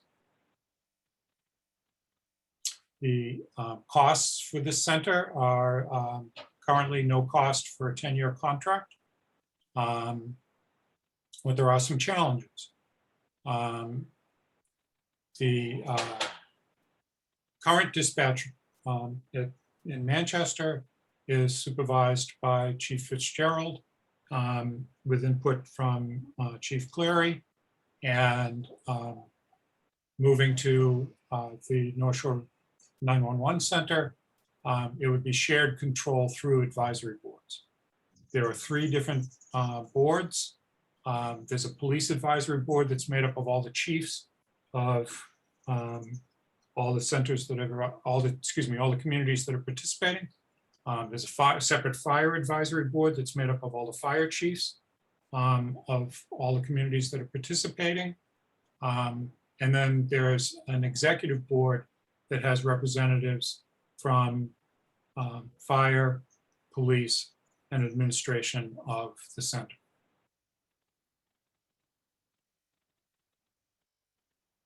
One of the big challenges that we face in moving to the North Shore regional option is been most often quoted as having a change in the small town feel of our current dispatch operation.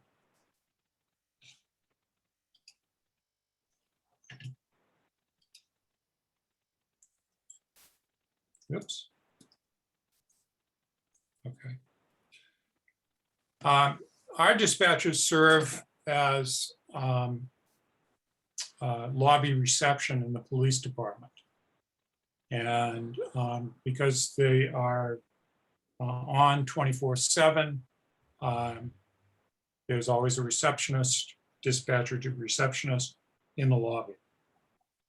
To the extent that they are not involved in an emergency call.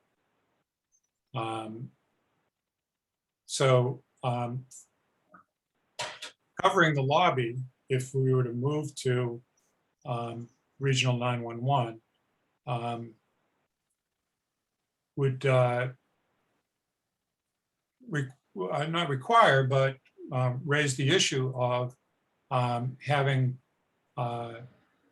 someone who's a receptionist for walk-ins in the police station, which average about 1.3 walk-ins per day, 7 days a week. So it's just a little over 1 a day. And there are several different options in terms of how we could cover that lobby service. Not just for walk-ins, but for people who come in with non-emergency needs. And not all the walk-ins are emergencies. They're both emergencies and non-emergencies. So 3 options are having a 24/7 coverage with a receptionist in the lobby at all times. Second is to have 2/3 coverage, eliminating coverage for the midnight shift. That is the 12 to 7 shift. So that there would not be a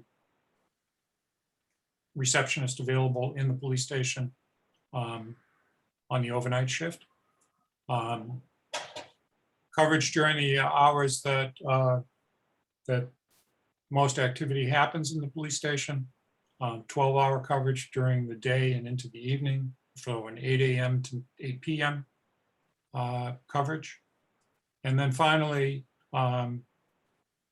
having virtual lobby monitoring for when the officers who are on duty are out of the station on a call or otherwise engaged out of the station. In terms of costs, 24/7 coverage is $290,000 a year. The cost for 16 hours a day is about $192,000.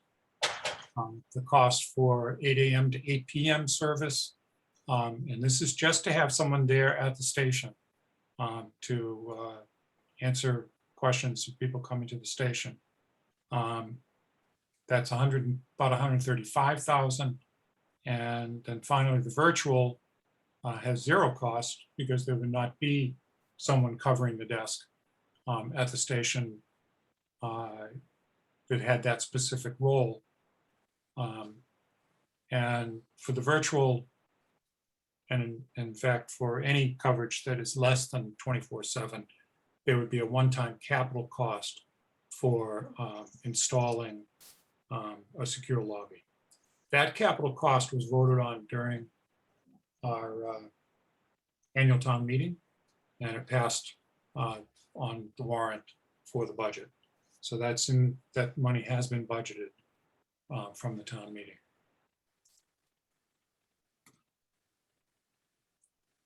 So in terms of what needs to happen at this point, this is a decision that is a decision of the Board of Selectmen.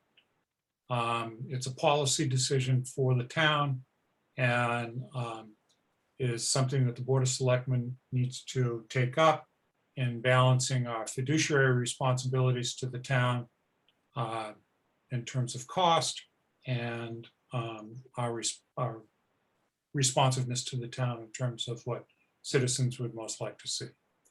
The Board of Selectmen is reviewing the pros and cons. A group of the board went again last week, and others have gone previously to the Regional 911 Center and toured the center for about an hour and a half to 2 hours, watching the operations and seeing how things were done. So the board is reviewing the pros and cons of in-house versus the North Shore Regional 911. If we need to have future public forums, this is a public forum tonight. We will schedule them to address the outstanding concerns that are brought forth to us. And we're aiming for a decision by the board by the end of September. And that would be a decision to go forward or not to go forward. To go forward with Regional 911, or to go forward with funding the costs that were associated with upgrades to equipment and staffing that are necessary to maintain a high level of services to the members of our town, the residents of our town. So those are the slides that I have prepared, and I'm going to stop my share. We can go back to that if we need to, and open this up first to the board. Or first, let me do this. Let me open it up to Chief Fitzgerald and Chief Cleary for any other comments that they would like to make about what we were just covering.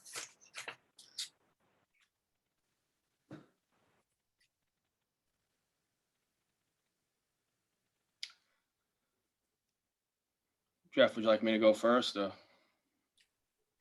He who speaks first goes first. All right, sounds good. Well, first off, I'd like to thank everyone that's on this meeting for taking the time out of their busy schedules to listen to this public forum.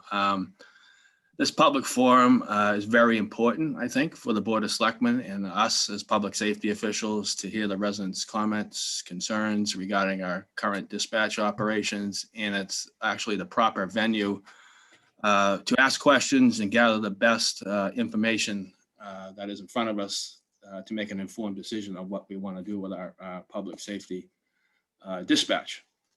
Just want to reiterate, like, Manchester is a heavily service-oriented community. To name a few, we have trash, recycling, and compost pickup. We also run a transfer station.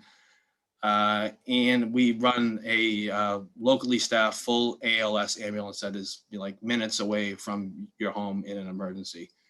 And for those reasons, that's why we choose to live in this community. Dispatch operations is one of those services that I think residents, including myself, feel important and comfortable with keeping it in the past. And I want to just stress one thing with all the social media posts that have been out there. This is not a police versus fire issue. I think Chief Clary and I both have expressed our positions and needs and concerns regarding the current operations and the Middleton Center. However, you know, I understand that this is a real emotional topic, and it has been for years, but you know, in my career, we've probably dealt with this 4 or 5 times, and a final decision really needs to be made. But it will definitely change the face of the police department if it's the town's decision to go with the Middleton Regional Facility. But I just want to make sure, you know, I want to go back on everything that's been commented on over the last few days out on social media, that I can assure that the high level of service that everyone's been accustomed to with the police department will not change. As you said, Jeff, you went through our current dispatch model, but you know, as we all know, we use a single in-house dispatch model. In my opinion, and that's just my opinion only, and maybe some others, our current call volume does not always indicate the need for a second dispatcher on duty 24/7. If that were to happen, I feel that's the high-end gold standard model. Most towns that are not part of the Middleton Center that are similar to us employ one dispatcher on duty. And currently we have emergency callback procedures that are in place for after-hour calls and situations that may arrive, and those things have worked well and continue to do so. Like recently when we had the house fire on Old Essex Road and a serious domestic call at the same time here in town. That was handled by one dispatcher for the first 10 minutes until the second one arrived. You know, in my January 11th memo to the board, my recommendations were obviously, like you said, to have all dispatchers on a 4-2 rotation work schedule. And that's consistent with today's industry standards. We need to definitely add a 4th full-time dispatcher if we were to stay. And no matter what happens, I think Chief Clary would agree, and with the rest of my staff, that our records management system and computer-aided dispatch software needs to be addressed. On the police side of things, we've already managed to upgrade our mobile radio and mobile and portable radios. We've continued to upgrade yearly our mobile data terminals that are in the cruisers. And currently within 2 to 3 weeks, we'll be going live with new dispatch consoles and new radio infrastructure for fire, police, and DPW. That's been a part of a 2-year project and was funded by a previous town meeting. But again, I think we have 2 options, and we regionalize and decide how the police lobby is going to be staffed, or we stay in-house and make the necessary changes. But again, I want to reiterate to everyone on this meeting that this is not a police fire issue. We work work good together, and we always have been, and we will continue to do that. We're too small to be infighting and against each other, and that's not going to happen.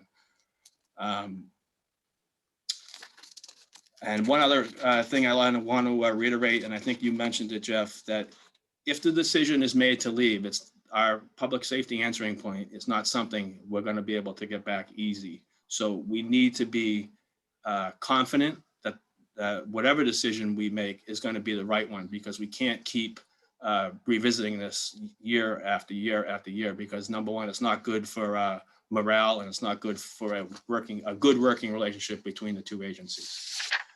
So again, this forum, I feel, is a constructive way for all of us residents to gather the information, get the feedback that we need, so you, the board, and Greg can make an informed decision, so we can finally move forward.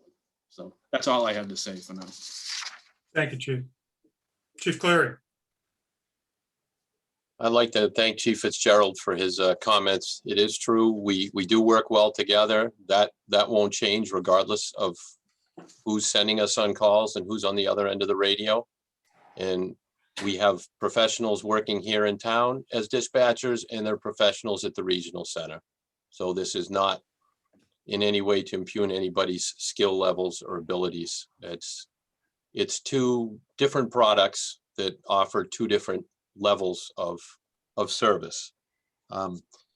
I too have been somewhat distressed by social media recently, and I want to assure people I was not hired under the auspices that I was planning on moving dispatch out of town.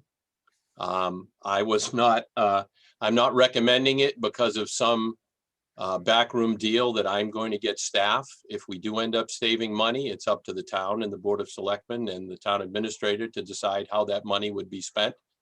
And in no way am I trying to sabotage our current dispatch to make a point. I've tried to stick with the facts, compare apples to apples. The biggest thing I see with respect to the two levels of service is the degree of safety. There is safety and there are higher degrees of safety. With the regional providing dedicated fire dispatch and dedicated police dispatch along with a supervisor, it means transmissions will not get lost. It means the fire dispatcher will not have to worry about listening to the police frequency and what's going on there. They can focus. Same way the police dispatcher doesn't have to worry about the fire frequency.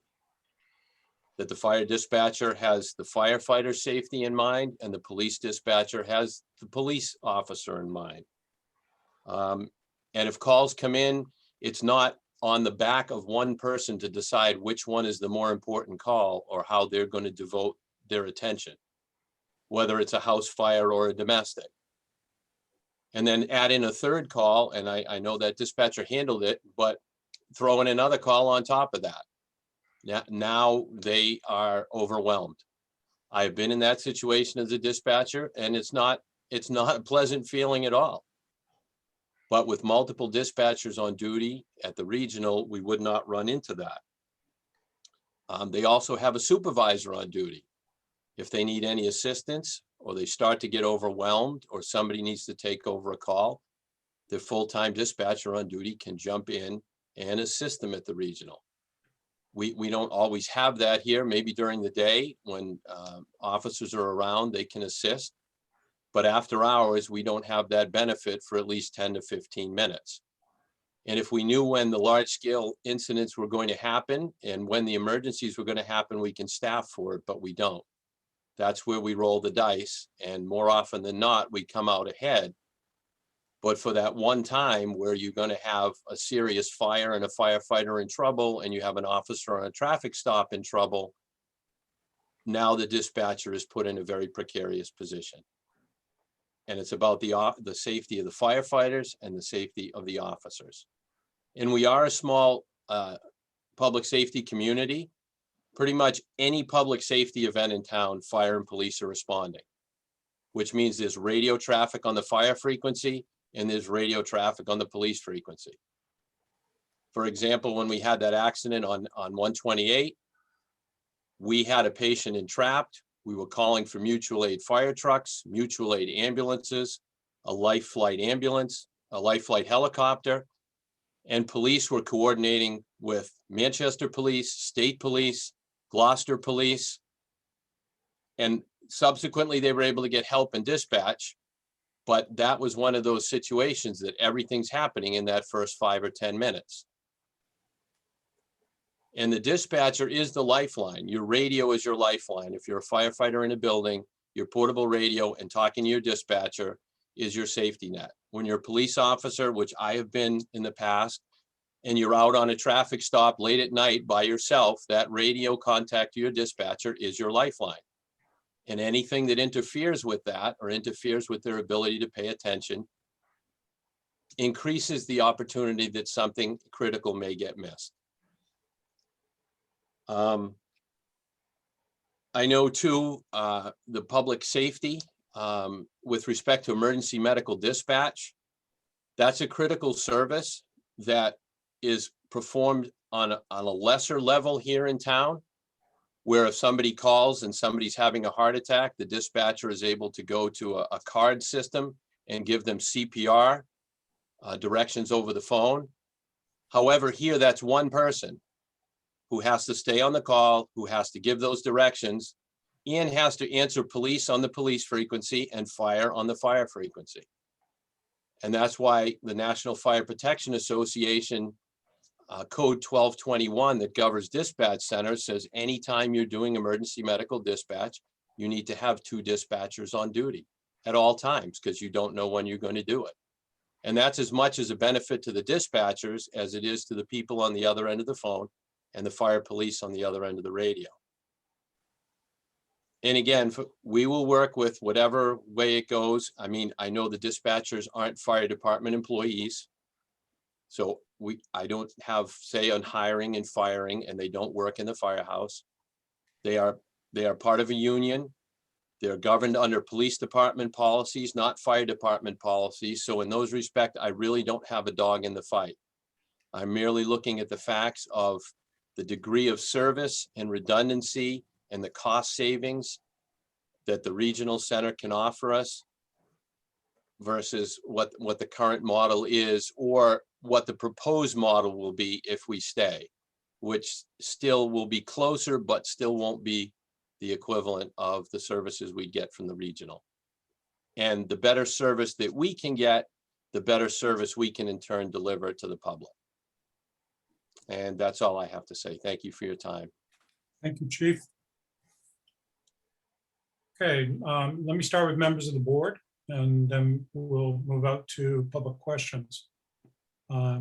Any questions, comments, clarifications that you would like on the presentation so far? Yeah, actually, there was one thing, Jeff, on the secure vestibule.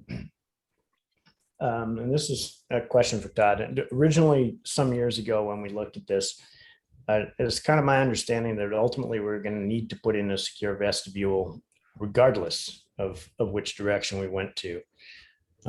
Reason being, right now, if somebody comes into the police station on an emergent basis, there's not a locked secure area that they can be introduced to automatically by the dispatcher, is there? Yeah, there is. We can buzz them into our so-called conference room, which was the previous lobby before we did the renovations back. I think it was in 2016.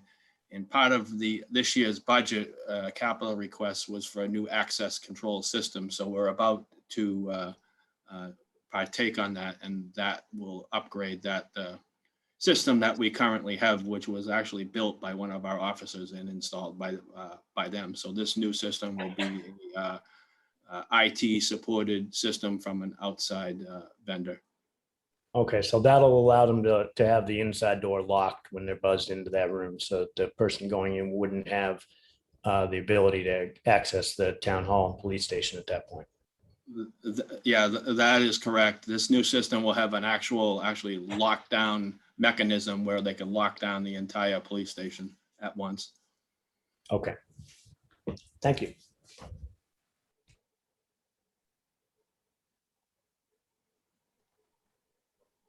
Other questions from the board? Jeff, if I may. Go ahead, Becky. I just have a question about the financial outlays, and I don't by any means mean to imply that this comes down to finances only, but I just wanted a little clarification regarding if we stay in-house, what would be our annual the cost of it annually, as well as does that provide us with round the clock dispatch staffing that is not dependent upon any police officer overtime?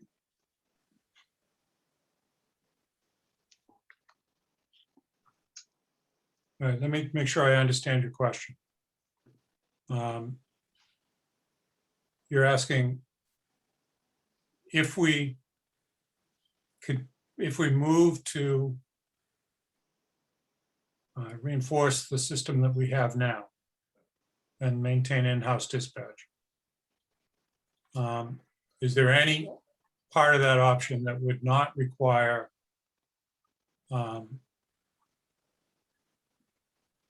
is the 4-2 system going to be one that's not going to require the need for overtime or part-time officers, part-time dispatchers?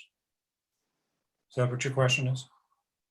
Essentially, yes, just no overtime at all, but not the use of police officers, dedicated dispatch.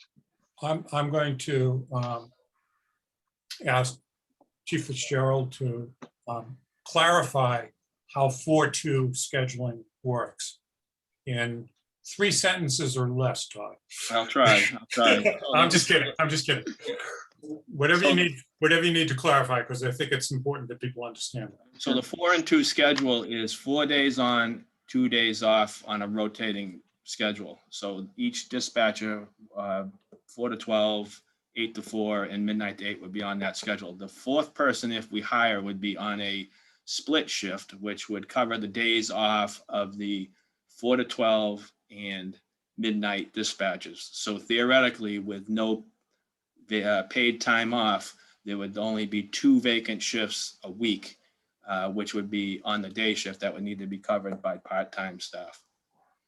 So that part-time staff is usually reserve police officers, or we have currently, I think it's 3 part-time dispatchers only that would cover, hopefully cover those shifts. So there'll be 2 shifts rather than 3 per each weekend day. So 6 shifts total a week.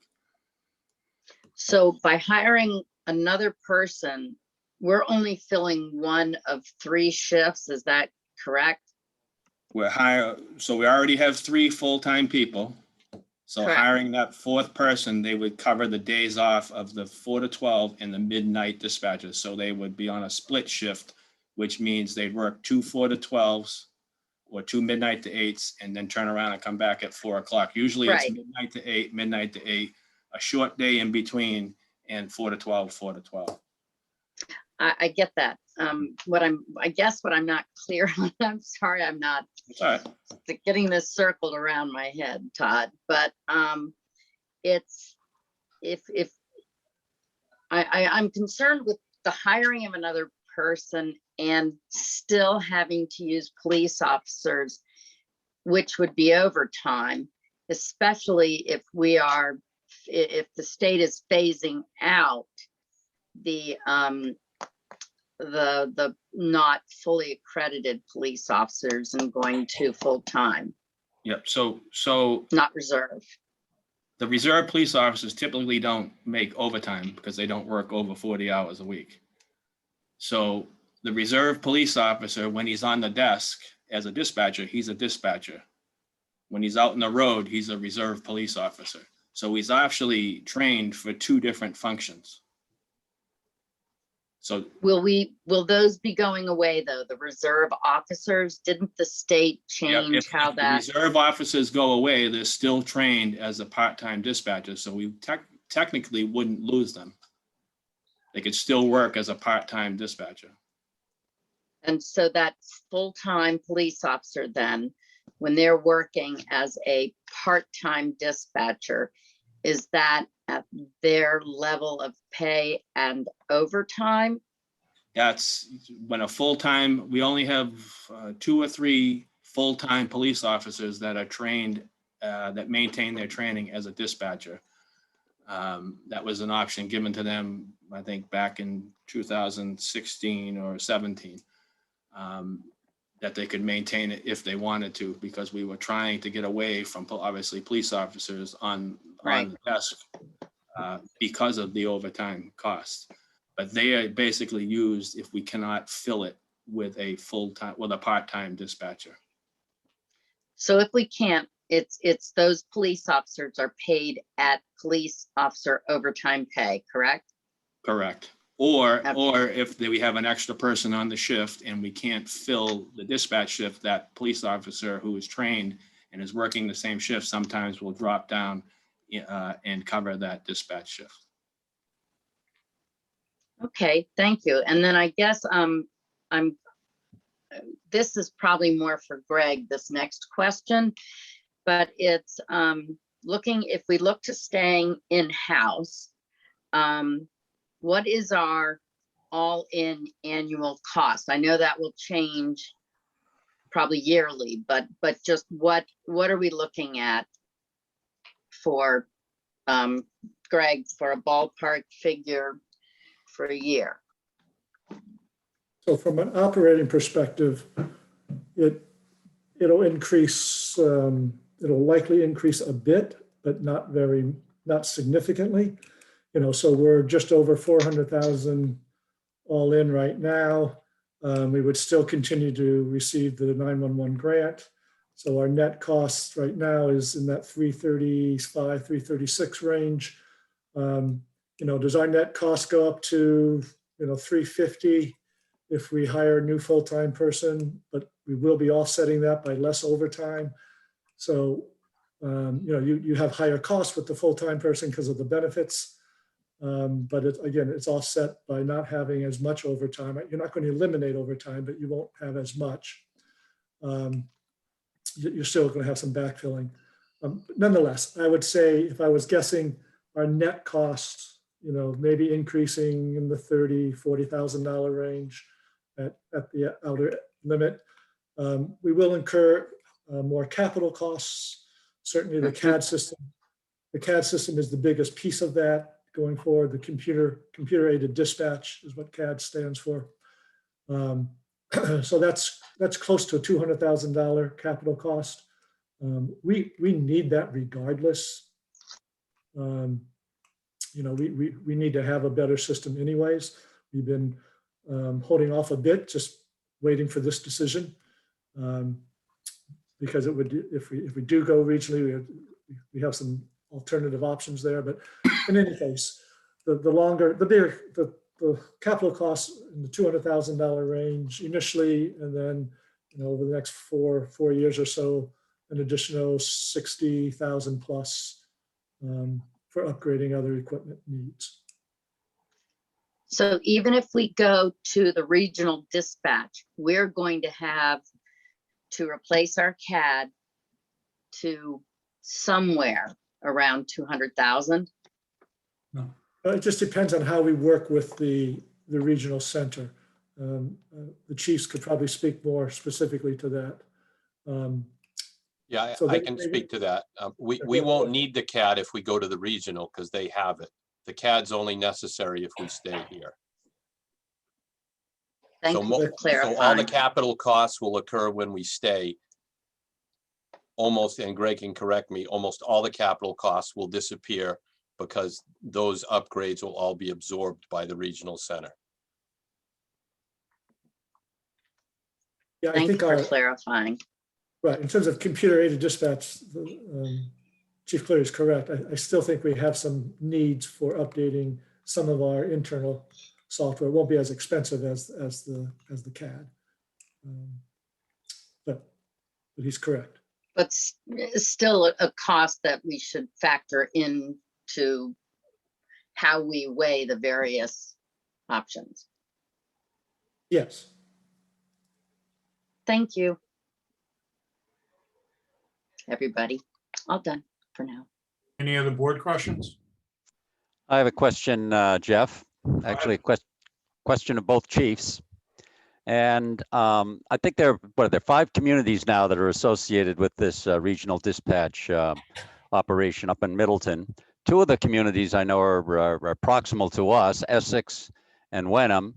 I know that every community has its own relationship as to what the regional group is going to do and when and what they're going to keep in-house. Everybody's got an individual kind of arrangement. And if we were to go that way, we'd have our own arrangement too. But I assume that both of you have spoken with your colleagues in these other communities. Maybe it's not just Essex and Wenham, maybe it's some of the others. And I don't know how long they've been there, if they've been there for 1 year or 2 years or longer. I'm curious what they've told you. And either one can go first. What their experiences I been. can speak to, I'm pretty close with Chief Francis. I know the new chief in Wenham, Chief DiNapoli. And I believe all of them have gone to the regional system because of financial reasons.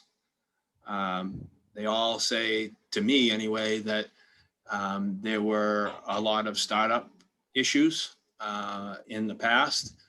Some of the issues have been corrected. And a lot of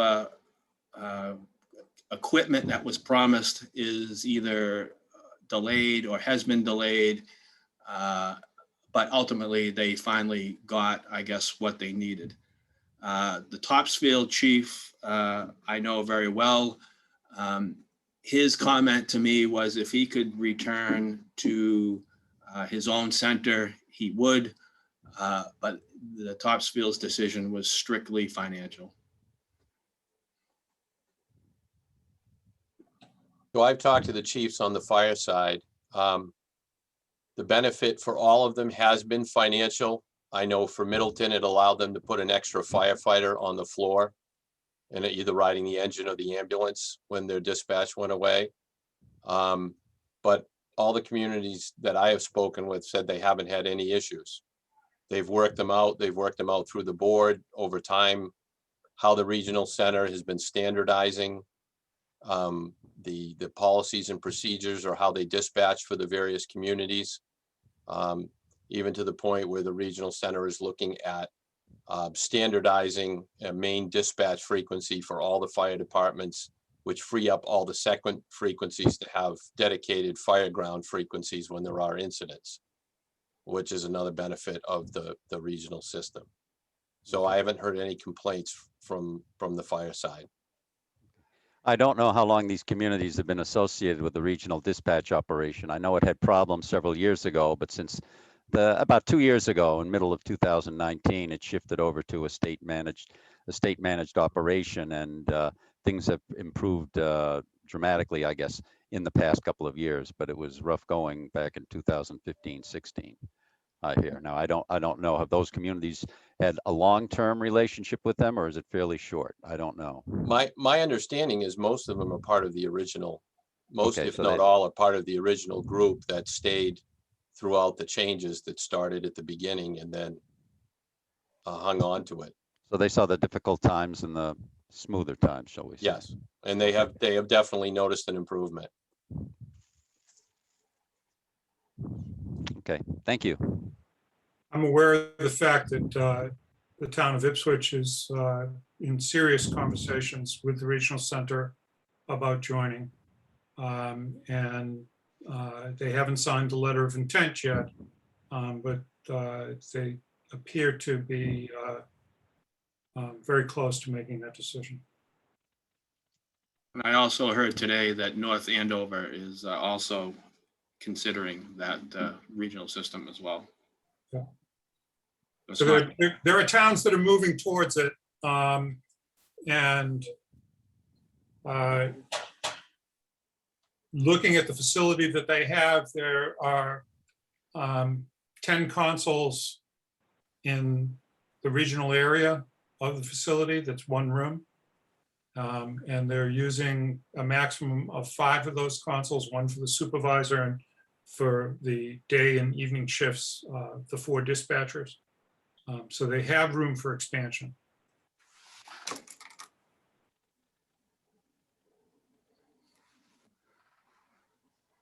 Okay.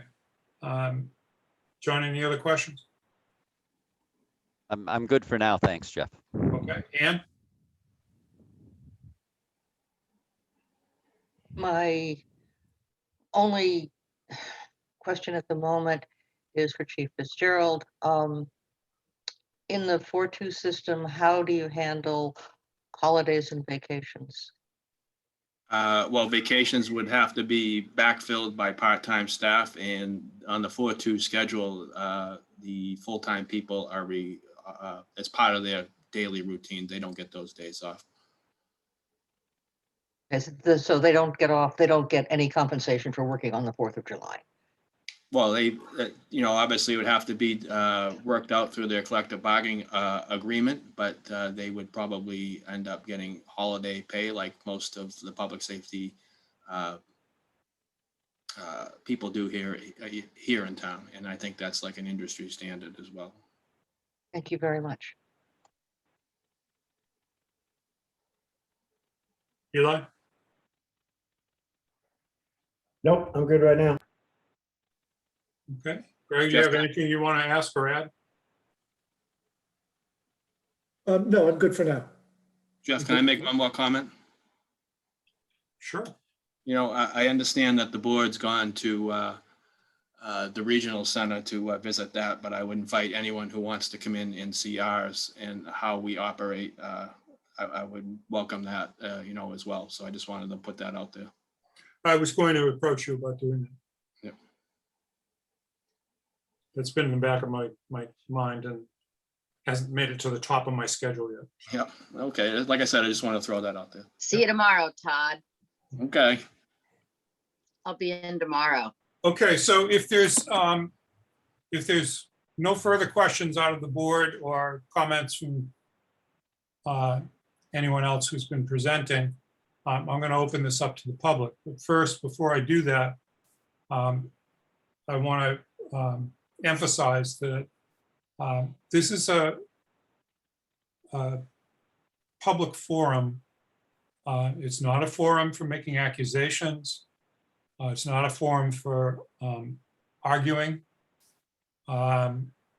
It's very different than the Facebook forum that exists in this town and that I do not and will not participate in. And I am going to hold people to a level of civil discourse.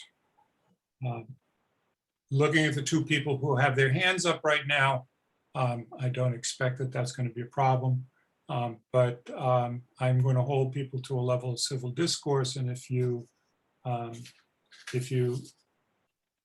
start to move outside the boundaries of that, I will give you a clear warning once, and then I will mute you.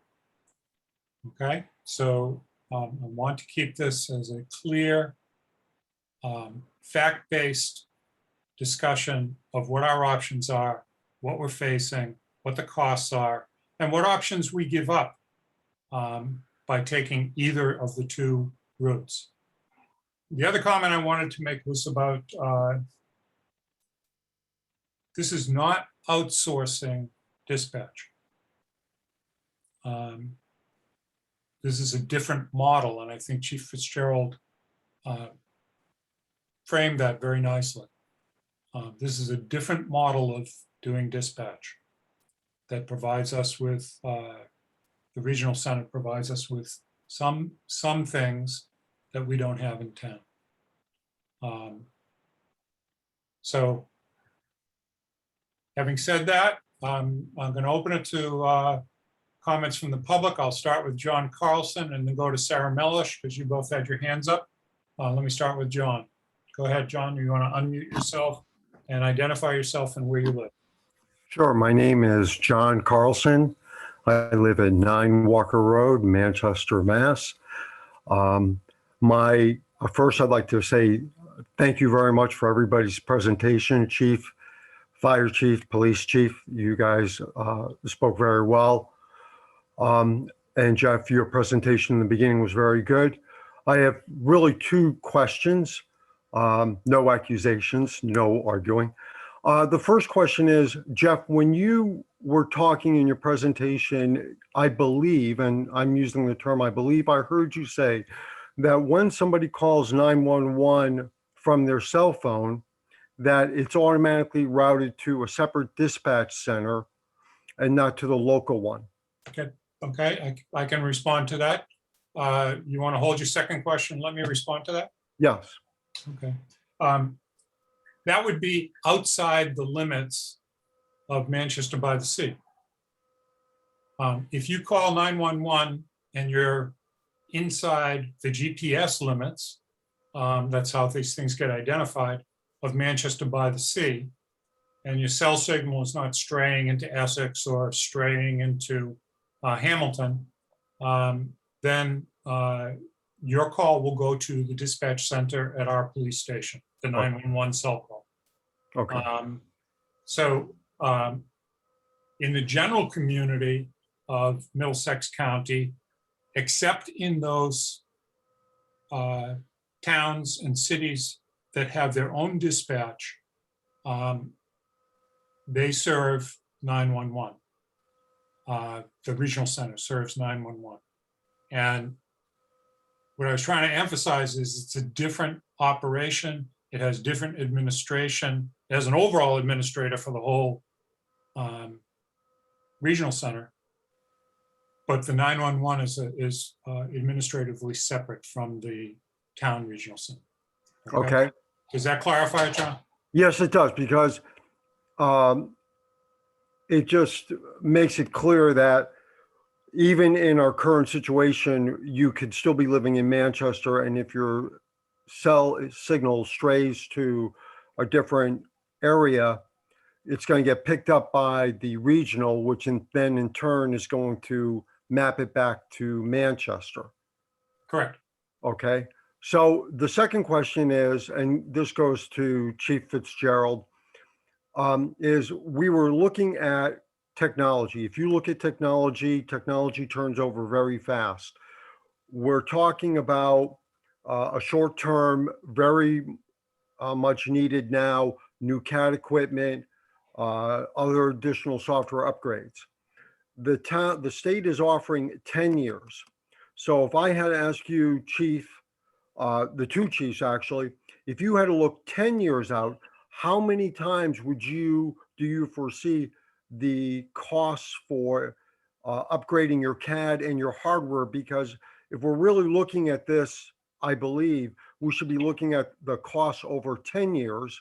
Mhm. And it looks like we're only looking at short-term hardware, software costs, and not the estimated costs over 10 years. Yeah, John, I can respond to that. So the system that the regional has and the system that most police departments and fire agencies are going to is called IMC. I believe they were bought out by someone else, so I'm not exactly sure what that company is now, but they've had those for years and years and years, and you wouldn't have to necessarily buy or purchase a new system. I think you would have to have software updates similar to what we do now. We've had our current system since 2000 or the end of 1999. So it's not something that we need to continually purchase. It's just something, our system is that old and outdated, and we need to be up where everyone else is. So it's not something we're purchasing, like say 5 years down the road or 8 years down the road. It's a system that we would buy and hopefully last a long time with software upgrades. We're currently working on almost like a old DOS system that we navigate through with the F1 and F2 keys. This new system is all Windows based. Okay, great. So thank you for clarifying the end of life on these systems, both the old and the new. Jeff, I'm all set and willing to hand off. Thank you very much, John. Okay, Sarah Mellish, I'm glad to see you here because I was going to try and explain what happened at the FinCom meeting when you deliberated on this, and perhaps you can enlighten us all. Thank you. That's why I was calling in, because when you started your presentation, I thought you were going to explain the FinCom decision. And I was going to botch that, right? No, I wasn't worried about that. So the Finance Committee looked at all of the options of moving to the regional center and made a recommendation that if we moved, we would select options 2 or 3 to cover 2 or 1.5 shifts of using receptionists to cover the lobby. And maybe it was an existing employee, et cetera. We felt that 24/7 coverage was overly expensive because very few people come in overnight. And we felt the virtual lobby was not acceptable to the public. But also the reason we made the decision that it might make sense to move to the regional center is because we felt it was worthwhile to free up money to divert to other areas of public safety, that we need more firefighters available because the call firefighters don't respond. And we need 4 people on shift. If the house is on fire, you need 2 people to go in and 2 people out. We don't have that today except during regular office hours. And the concern with the police department is with the new Massachusetts regulation that the reserve officers may be required to be trained as a full-time police officer, and therefore they may select full-time positions. We may no longer have the reserve officers to support our full-time officers. So our concern was that we have a lot of potential public safety expenses coming up, and the regional center seemed to provide the services we needed. We've lost 1/2 of our dispatchers in the last year. And so we don't have a lot of local knowledge anymore. And so we just felt it made sense to move on that basis. Thank you. Thank you for clarifying. Okay. On my screen, things are popping up pretty fast here. I'm going to see if I can take them in the order that they appeared. I believe that means that Anton is next. Anton, could you please identify yourself with your full name and your address? Yes, Anton Kobus, 2 Bell Court. I have a question, 2 questions.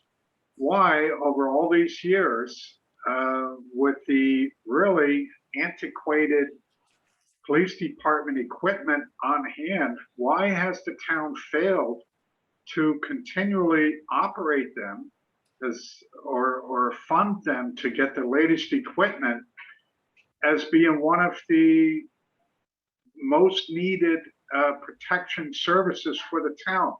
So that's one, why the town has failed our police department on equipment refurbishment. And 2, I can't see how a regional system could possibly know all the nooks and crannies and postmarks of being able to very quickly respond to and identify with a situation on a street or with a family in very short order. Thank you very much. Okay. First of all, I'd like to comment, as Chief Fitzgerald did in framing this at the beginning, that we have not failed the police department in not keeping equipment up. This is a public safety discussion. This is police and fire. It's not just police, it's not just fire. I'm not really sure what answering a question about whether we failed or not in providing the most up-to-date software is even relevant tonight.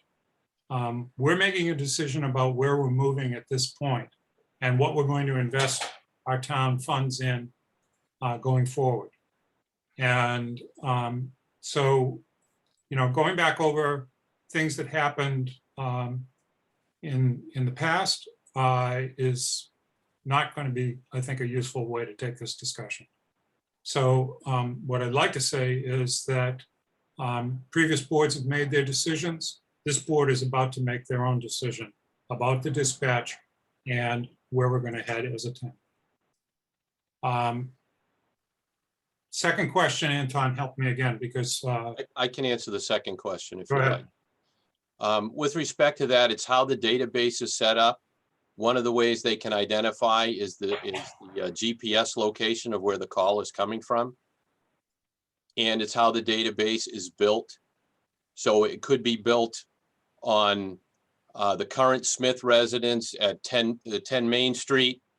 And then you can also add in the factors that's the old Hancock farm, or that's a Dead Man's Corner, or anything like that, can all be added in the database as keywords that the dispatcher would enter, and it would cross-reference to all those different locations and then give the correct address combined with the pinpoint from the GPS or the GIS system that was in place. So as robust as the database can be built, that local knowledge can be built into the computer and quickly accessed. I'd like to add to Chief Cleary's comment very briefly that we had an incident that occurred last summer with some hikers out in the Western Woods. And they became disoriented, weren't sure which trail to take. They did have cell service. They called 911. The call happened to be on that fringe, that border of cell service between Essex and Manchester. And I believe, and correct me if I'm wrong, Chief Fitzgerald, the call went to the Essex dispatch and was picked up there. But the operation was guided by North Shore Dispatch. And they located the individuals. They guided the officers who went into the woods to find them and told them to stay where they were. They stayed on the line with them, and everybody came out of that quite safely. With kudos to the Manchester Police Department, the Essex Police Department, and the state police helicopter that was drawn into it. So. Yeah, Jeff, just a point of clarification on that. I think the original 911 call came into us and it was determined it was on that fringe and the GPS location was into Essex. So our dispatcher transferred it to the regional. Thank you. Thank you for clarifying that. And Manchester Fire also participated. And Manchester Fire, kudos as well. Okay. I'm stepping in my mouth here. So, Okay. Jeff, if I could, Jeff, for just a second. Sure. So we have a very well-functioning dispatch system now. We have excellent staff who are doing an excellent job for the town. We have identified the need for upgrading equipment to ensure that the system that we have in place continues to function. That's why we have identified this as a crossroads. We either need to reinvest because it's time to reinvest, or instead of reinvesting internally, we make the decision to move to the regional. So we're at this crossroads, and it's appropriate to be debating the pros and cons of which direction to go. Okay, next person I have on my list is Andy. Could you please give us your full name and your address? Yep. Hi, Andrew Lane, 50 Beach Street. For the no-cost 10-year contract with regional, what would happen after that 10 years? And how much would a contract be at that point if we decide to re-up? And just briefly, for my opinion, I would say listen to the police department, which actually handles dispatch, and keep it in-house. Thank you.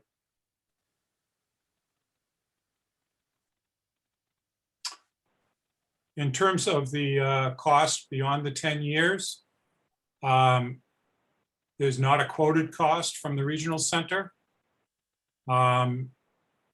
It depends on where the operations are at that point. And, you know, if you asked me, what will our dispatch cost in 10 years? We may have made significant changes to our dispatch as well.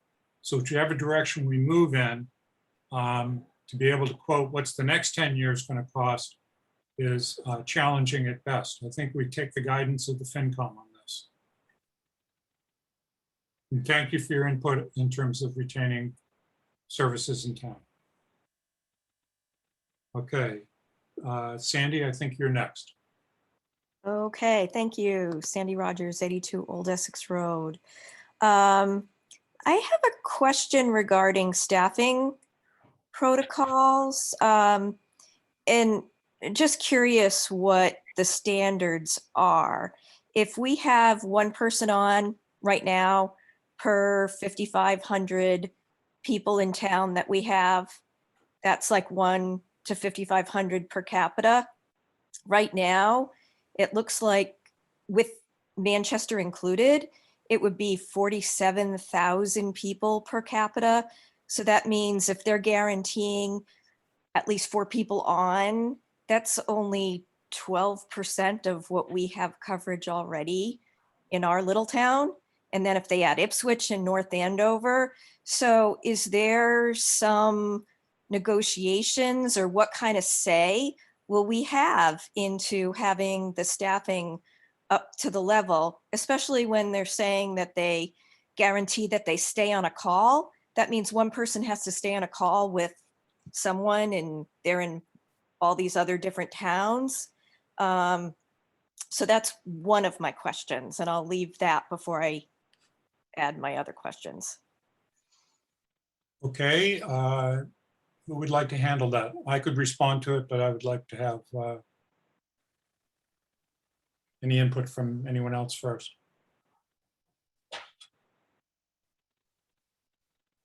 All right, I will respond to it. It's not just a per capita. If you look at the per capita, there are 4 dispatchers on day and evening shifts at the regional center, plus a supervisor. So all of them are dispatch trained and can step in and taking calls if needed. The issue is redundancy and having backup to a dispatcher who goes onto a call that requires more time and following through until services from either fire or police or emergency medical services can arrive, following through with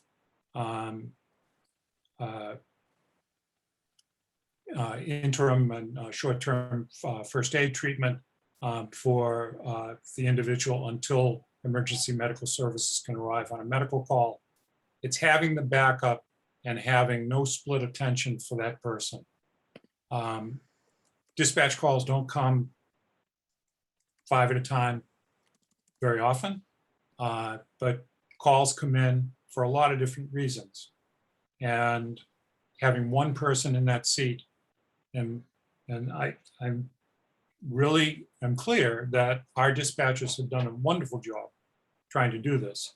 But it takes only one error, and the decisions that we make may be impacting that our ability to respond to that one, not the error of the dispatcher, but the number of calls coming in at once. So that they're having multiple dispatchers available to take over other calls from that area really makes a difference in terms of what the service is. Right, and that means like, that's why it's a good idea that we're looking to get that backup in our town. Going to 4 people per 50,000 people, that's still significantly less than if we even doubled who we had if we did it on our own. I guess that's sort of the question on the numbers. Okay, I so would think that they need to already use all their consoles for the amounts that they're servicing, and then thinking about the expansion, like, and what kind of say does Manchester have? Like, you know, do the different towns get together, and is there like some type of meeting where they can like discuss all of this and add people when needed? And it's obvious they need to be at capacity. Chief Cleary? Yeah, I was going to say, it's not, certainly not based on the per capita. It's based on the amount of calls. Okay.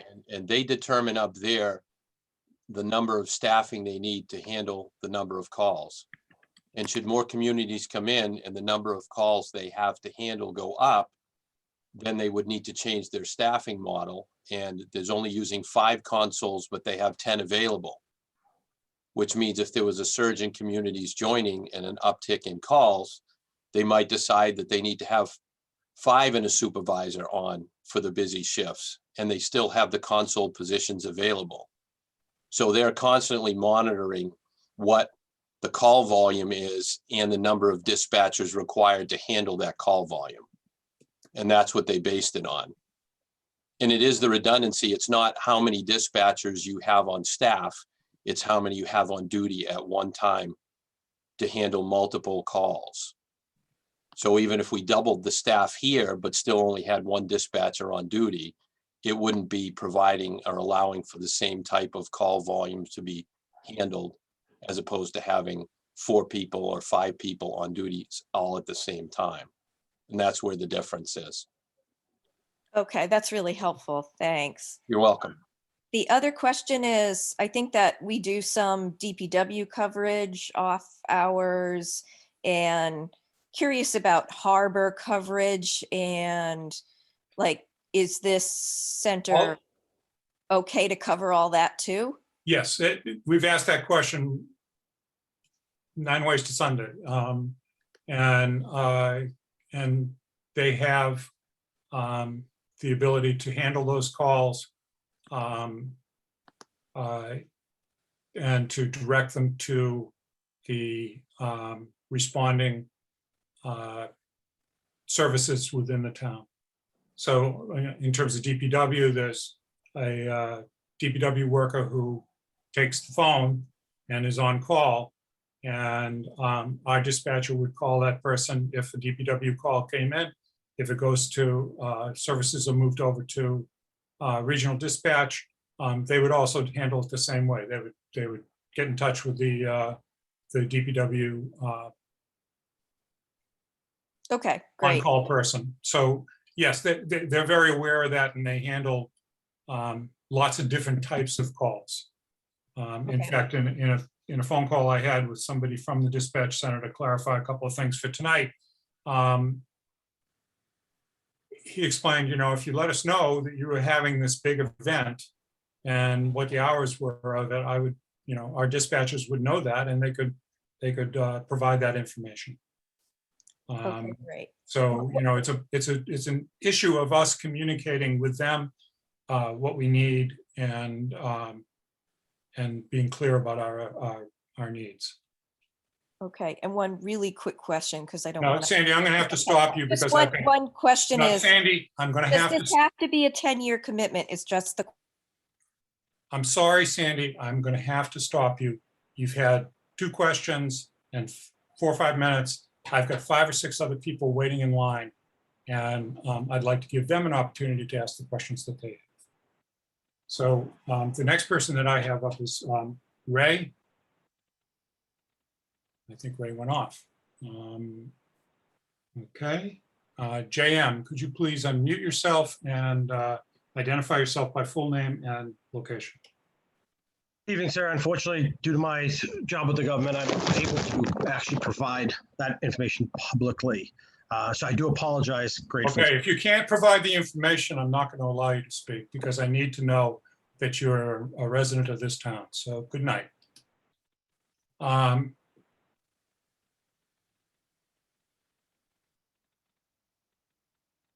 Mark B. Great. Good evening, Mr. Turner. Thank you for giving me a few moments. Mark Burnell, 7 Forest Lane here in Manchester. For full disclosure, sir, I am a lieutenant with the City of Amesbury Fire Department. It's no secret we haven't been exactly happy. I'm not here to dispatch bash. I will say that I have many personal friends who do dispatch there, former supervisors from when I was a dispatcher in private EMS that are there. They do a wonderful job. They work quite well, quite hard. Do we still have frustrations? Yes.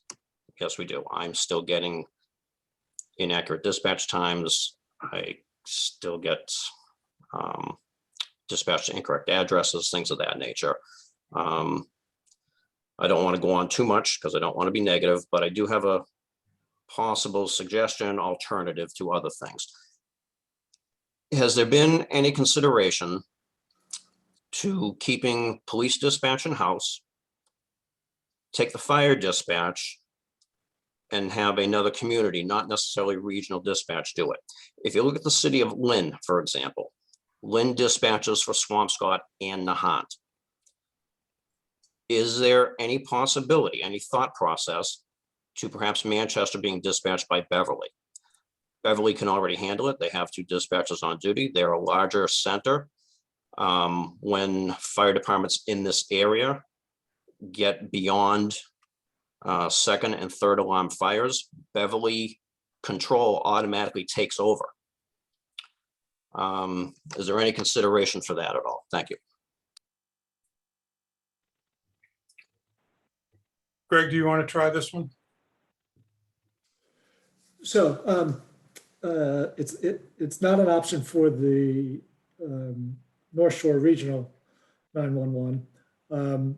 We were in conversations with Beverly a few years back about them taking over or providing dispatch services. It sort of died on the vine.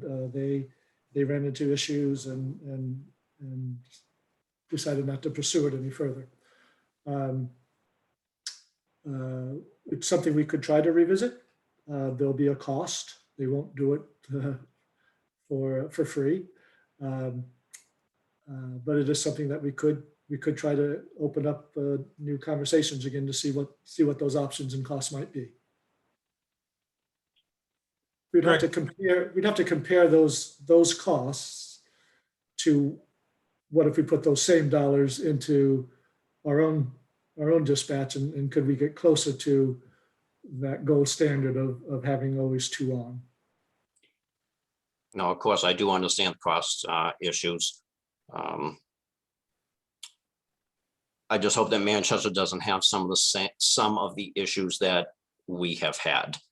The biggest one for me is on the firefighter safety issue. With respect to working on a fire scene, we move our frequency. Those of us who are on the fire ground move to a fire ground channel. We have fire ground red, fire ground white. Those are 2 tactical channels that most of the North Shore and Southern New Hampshire have. For us, regional dispatch cannot monitor those channels. The infrastructure does not exist. So if one of my men calls a mayday, the dispatcher will not hear it, and that puts extra emphasis on the incident commander to hear that. There are many articles people can look at. There have been many mayday calls that have been missed by the incident commanders over the years, where an astute dispatcher has picked it up. So I hope that Manchester doesn't have would have that kind of issue. I mean, we're surrounded by granite and ledge. I mean, I don't have cell service on Singing Beach, and the area is wide open. So I'm hoping these things don't interfere with our necessary radio communications. Chief Cleary. Could you unmute yourself? Sorry, thought I clicked it. I understand what he's talking about the fire ground frequencies. Up until recently, had we gone to the fire ground frequency, our dispatch wasn't able to monitor that frequency either. It's recently been added in to the consoles. And I have been talking with the advisory board for the regional center, and along with Assistant Director Ryan, and they are moving towards the ability to have that fire ground frequency managed within the departments that they manage, they dispatch for. So it is a known concern, and is in the process of being addressed both here and through the regional center. Okay. Thank you for your question, Mark. The next person I have on my list is Sheila. Could you please identify yourself with your full name and your address? Sheila Hill, 2 Running Ridge Row. My apologies, was late to the meeting. I did not see the overheads. But I wanted to just pose a quick gold standard question to whomever has a calculator. So let me start with Chief Fitzgerald. As I hear the ideal, if you had a magic wand scenario for yourself, you would like between, or it would cost us to have 2 dispatchers and the software upgrade and new radios, whatever, cost us between 300,000 and 500,000 perhaps this coming year to get up to a gold standard. Perhaps the same thing is true if we gave Chief Cleary $500,000. He'd feel comfortable with his safety capacity in Manchester. So they were looking at $1 million to spend on our police and fire safety. Seems to me that's less than 3% of our budget. We're up around 36 million. Is that correct for our annual budget? Greg, 36 mil? You're in that ballpark, yes. So as much as I have listened, I don't see why this community can't annually commit 3% of its budget to police and fire safety.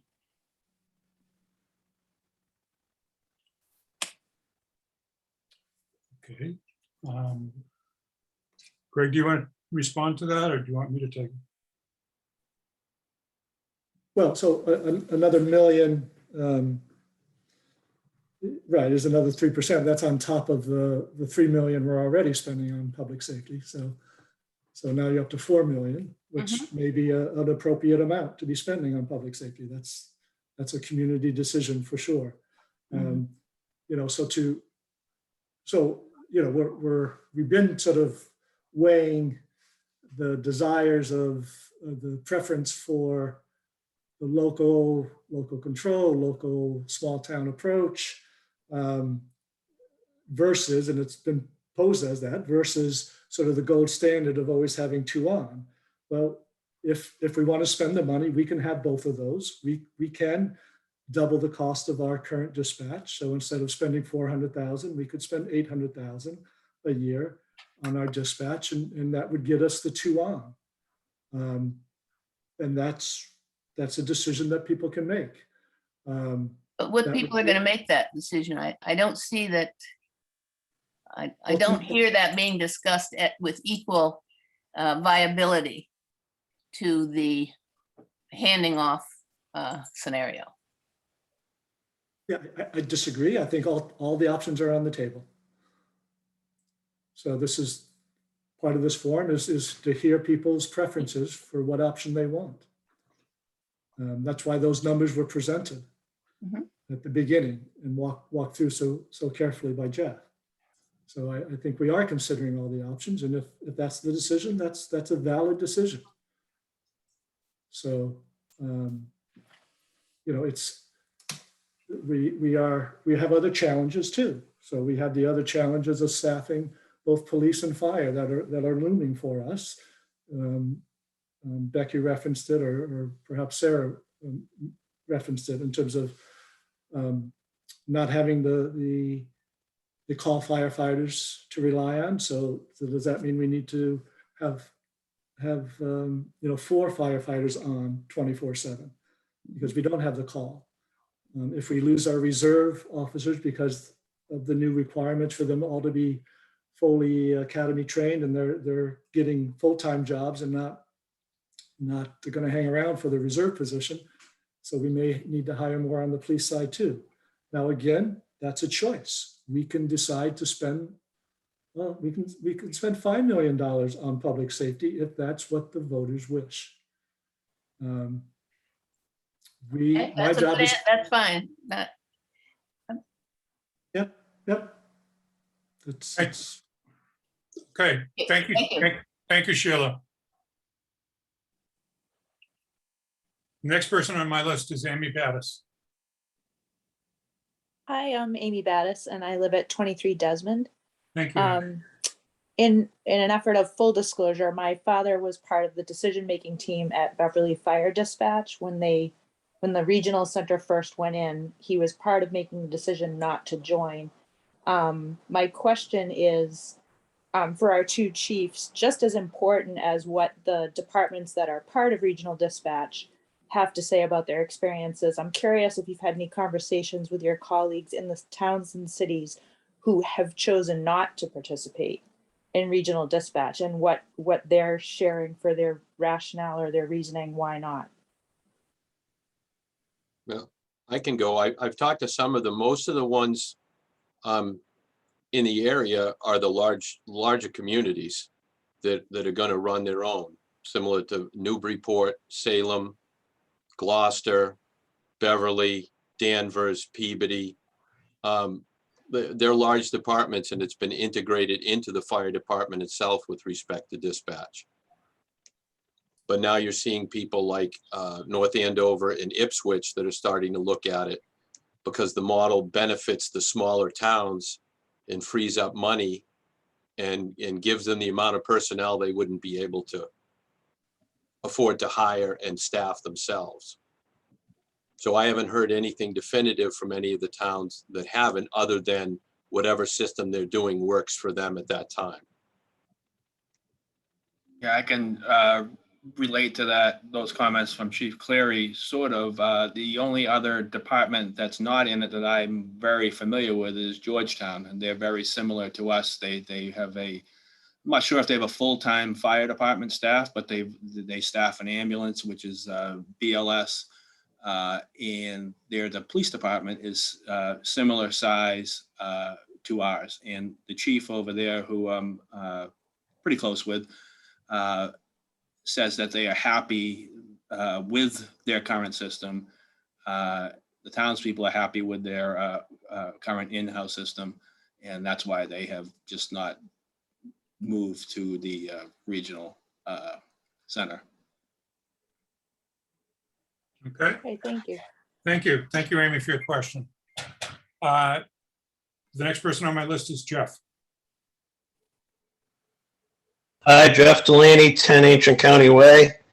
I have two questions. My first question is, if we were to enter into contract with Middleton, and down the road we had problems with quality of dispatching or the equipment they provide, would we have some kind of recourse to either straighten that out or for them to, I mean, we're not paying anything for the service, so what really kind of recourse could we have? I can respond to that partially. The path to leaving is to join another regional, that you would have to hook up with another town to create your own region. This was a path that Amesbury started to take when they were dissatisfied with the Essex County Sheriff's operation, and found it to be very challenging and too expensive to do. And so they remained in the, at least in terms of the city council, they chose to remain in the regional dispatch. So we can certainly get that clarified and put it up under FAQs. But that's how I believe the path out occurs. Okay, thank you. My other question is, I mean, to realize the full fiscal benefits of moving to that system, we would have to have our station unmanned for some period of time. Who knows what that decision will be. So for someone to call for a non-emergency issue during those times, would they have to be calling 911 for, say, a noise complaint or something like that?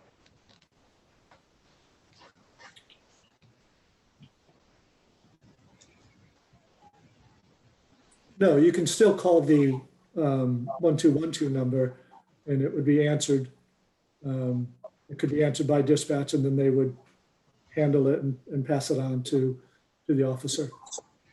So our 1212 number would be transferred to the new dispatch.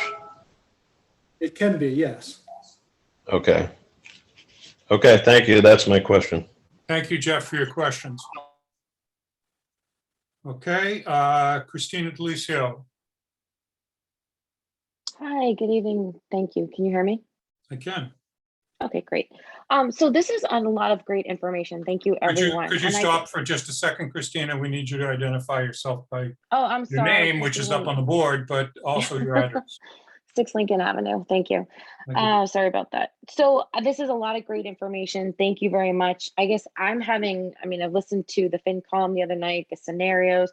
Is it possible to put in like maybe a table format, regional versus local, so we can actually see this apples to apples? It's really hard. Great questions, but I'd like to see the answer for the other side so we can actually compare it. That's my first question. And then I guess my second question was, could you please clarify, based off of Jeff, I had a similar question. What happens if you just call the non-emergency line? So we're not going to have an admit, like there's no going to be, I don't want to say secretary, that's the wrong word. Admin person, that sounds like it's off the table. Is that true? We're not going to have an admin person, meaning what? Receptionist, is that, yeah. So there will be no longer someone in the building answering my non-emergency call. I don't know if you saw the presentation that I did earlier, but there were. I did. There were several scenarios. One is that we cover phones at the police station 24 hours a day, 7 days a week. Another was for 2/3, that is to not have a live person there inside the station, committed to the station. And I want to be clear, when we talk about this, there's nobody there. That's not entirely accurate. The officers who are police officers, the fire department is the firehouse, and the officers who are the police officers may be out on patrol. They may be in-house writing reports or doing other things. But it's not entirely true that there's nobody there at all. It's possible that both officers can be out on patrol during these times, but it's not necessarily the case. So in terms of coverage, if the fire department is called out on 2 ambulance calls, there's nobody at the fire station. And all these calls could be taken. We could have calls taken by covering with a receptionist type situation, an administrative situation, not a dispatcher. And we could do that in various configurations that we talked about. No graveyard shift coverage, or 8 a.m. to 8 p.m. coverage when most activity happens. So all those things are possible. We haven't made any decisions or finalized any decisions on any of that. Again, I guess back to my first part, it would be great if you guys could summarize this in some kind of a table that we could see, like clearly compare I it. believe there is an FAQ table, a comparison of the 2 programs up on the website under the FAQs. If I'll take a look at that and see whether we need to reconfigure it so that it's clearer. But I believe that that's there. Is that correct, Greg? I did read that. It's just not easy to compare. Just a minute. I just asked Mr. Fed. I asked Mr. Fetterspiel a question. I'd like him to answer it. So as you said, Jeff, we have the FAQ. There's also the summary of operations and the comparison. We can also put up the slides that you used this evening. up on the website as well. And we can take another look to see what additional side by side. Yeah. I mean, it's important to us, Christina, that the information is presented publicly as clearly as possible.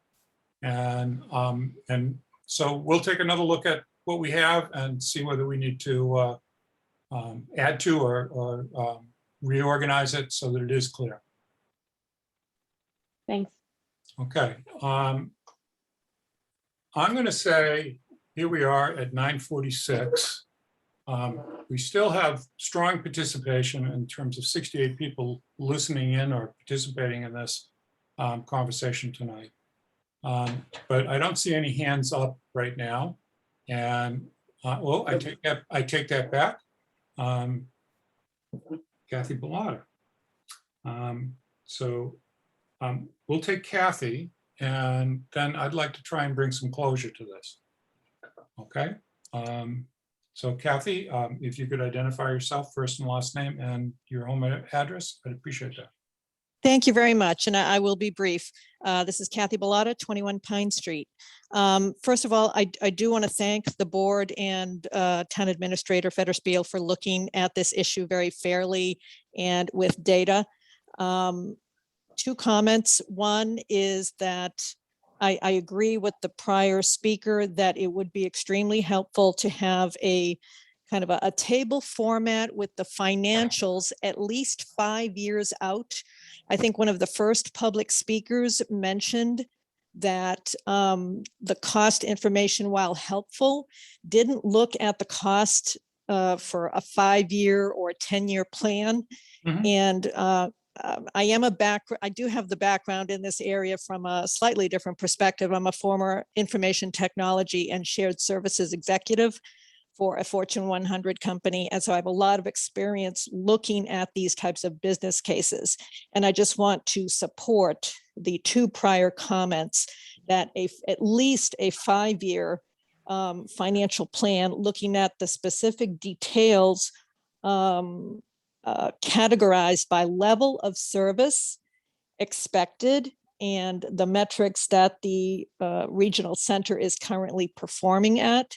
Those would be really helpful details, I think, for the citizens to better understand that you are truly comparing apples to apples.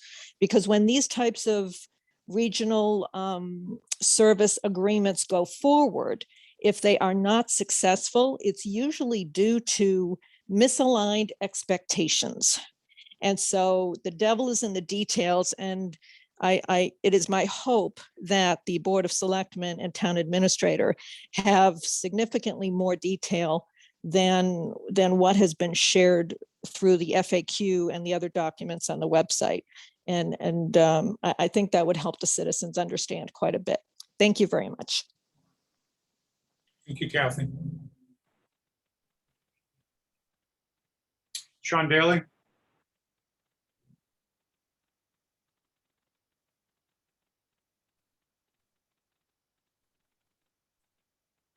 Sean, are you there?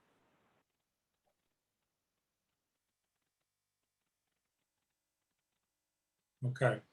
I'm going to stop there. And just take a poll of the board and see whether you need more information from questions from citizens. We have some things that we have to address.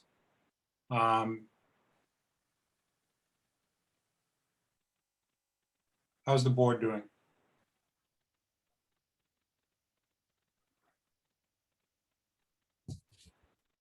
Well, I'm If I may, Jeff. Eli's first, Becky. Pretty good input tonight.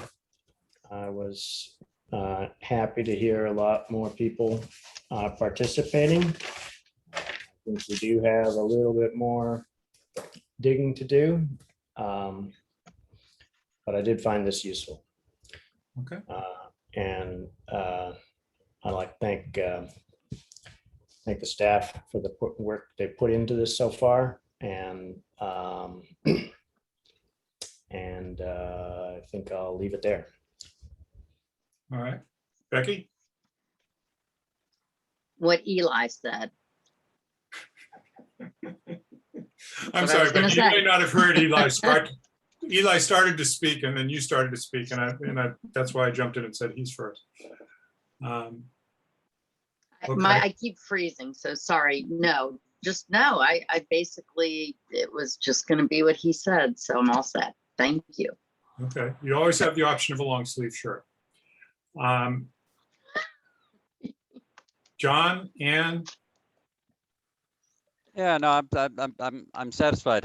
Had some really good input this evening. Got to hear a number of different perspectives. I think the last one, I think we need to look a little bit more at the numbers. We know how the numbers add up regionally, but we haven't really looked closely many years out in terms of how the numbers add up here in Manchester. And I think we need to probably look at that and put that together. okay. Ann, I have nothing to add. all right. I do have, Jeff, one other brief thing. I'd just like to reiterate something about social media. We're going to try to convey information to people as much as possible, but as Jeff said at the beginning, not everybody on the staff and not everybody on the board is even on Facebook. And not all of us keep up with everything that's said there, and not all of us will communicate everything that's said there necessarily correctly back to staff and other board members. We can't necessarily in some cases. So battling it out on social media may be cathartic, but it's not necessarily going to be constructive in terms of getting information to people who are going to be making decisions, and won't necessarily, well, I guess that's the most important thing. It won't necessarily get your questions answered correctly, and it won't necessarily inform the people who are actually going to be making the decisions. So the best thing to do is to come to these public forums or to talk to board members and staff individually. And you can participate on social media if you want, but just be aware that if you do, it doesn't necessarily mean that you have been heard to the extent that you should be heard. Okay. Chief Fitzgerald, Chief Cleary, is there anything that you wanted to comment on before we start?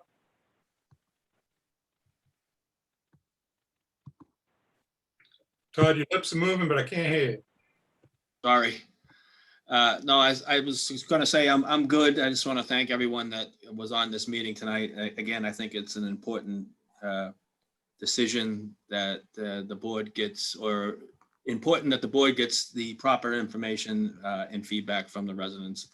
And, because this decision is whichever way we go should be the final one, because again, it's been hanging over our staff's heads for far too long.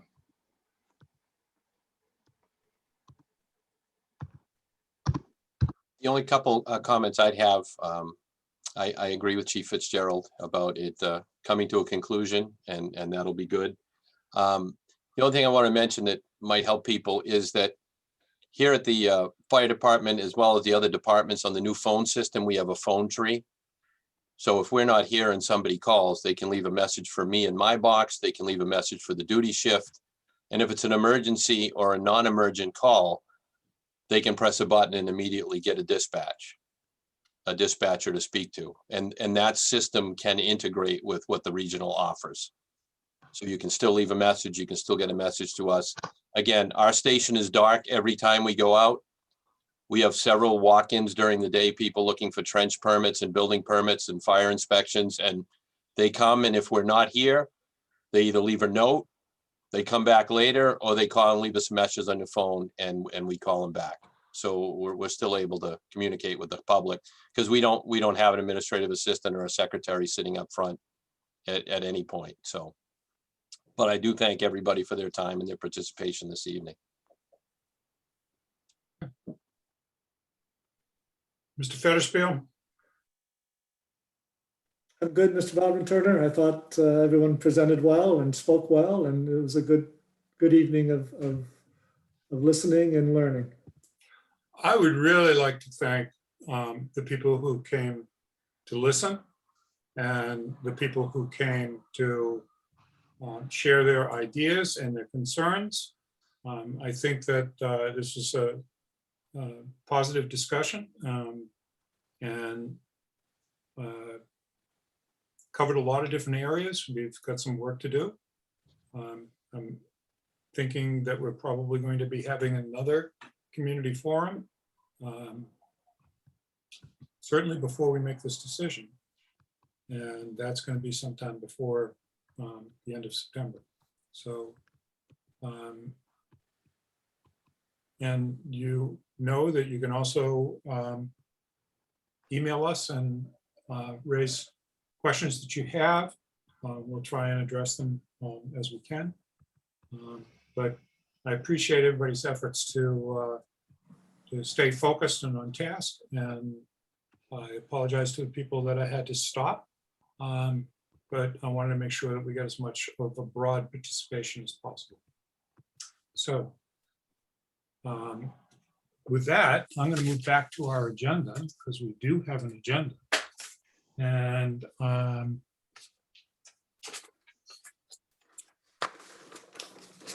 the next item on our agenda is the consent agenda, which includes the Board of Selectmen meeting minutes for July 6th. We did not receive the NOAA boat contract, so I'm assuming that that's going to be pulled out. Yes. We have a letter from Chief Cleary regarding a surplus vehicle from the fire department that's already been replaced. An elderly pickup truck that he wants to have go out to surplus. And another request for waiving potential conflict of interest concerns involving town consultants, which has been reviewed by the town attorney, and the town attorney has signed off on that waiver. So is there any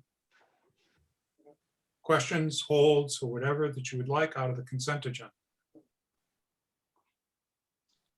Just have a question, if I may, of the item number 4, which was the conflict of interest. Yes. I didn't see anything about that. Were we supposed to have actually seen something? No, so it's standard procedure to, if we have already engaged a consultant, and if they want to work with residents in town on a slightly different effort, then they check in with us to say, is it okay? Do you consider it a conflict of interest or not for me to work with the residents on their request? Okay, great, thank you. No hold for me. Anyone else? Need a motion to take the 3 items of the consent agenda, not including the boat contract, and voting on those? So moved. Second. So moved by Ms. Harrison and seconded by Ms. Jakes. Discussion?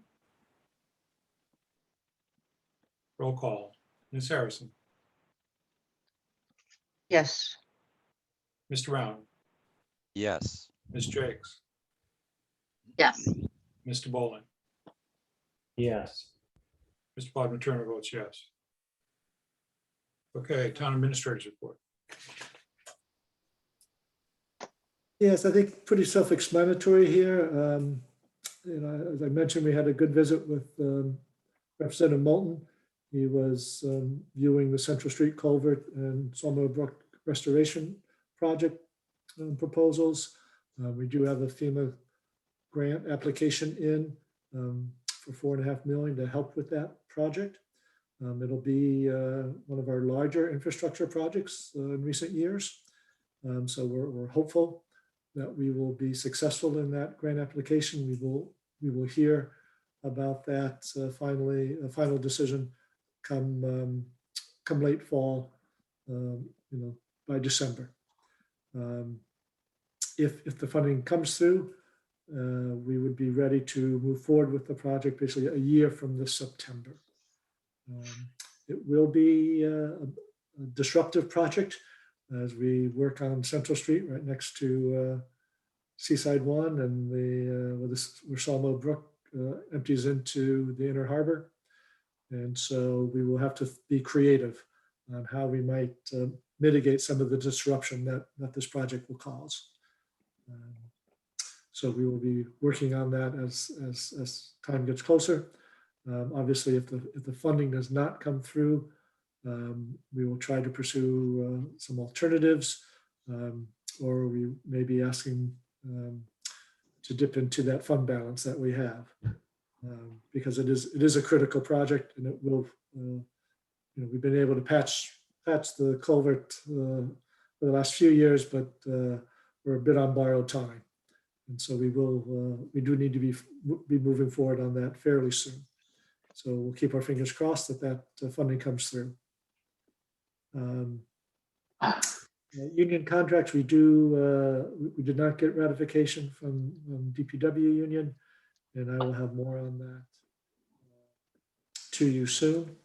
I did meet with them this afternoon and have some amended proposal for you to consider, but let me get that packaged up for you, and we can talk about it at the meeting.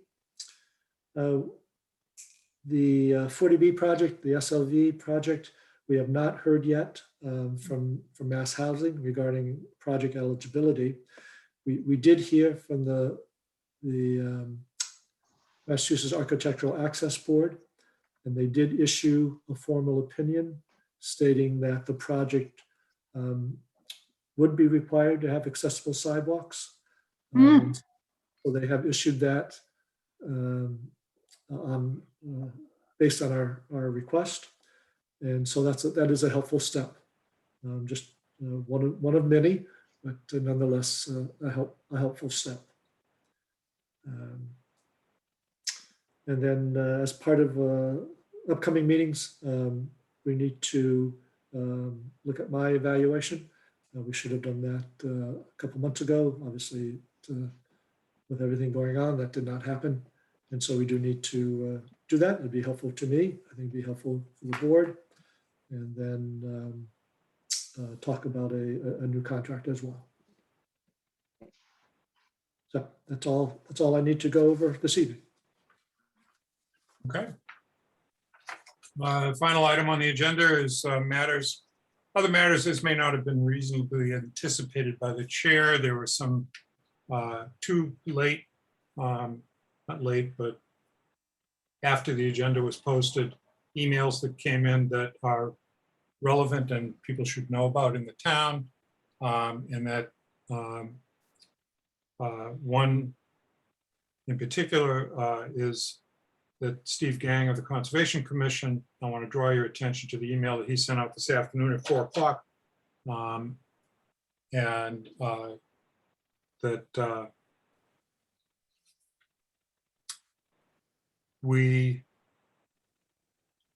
there is a measure before the state legislature, before the House, H 2198, that there's a double negative here, which would exempt local environmental bylaws from waiver under 40B. And there's a public hearing that's scheduled for coming right up on July 27th. And we were sent a copy of that information regarding the public hearing. And if you wanted to submit comments, either in writing or wanted to submit to speak at the public hearing, that was all part of that package. The email that Steve sent out this afternoon, if you haven't seen it, it was This matter is deliberated before the Concom, who unanimously agreed to drafting a letter of support for H2198.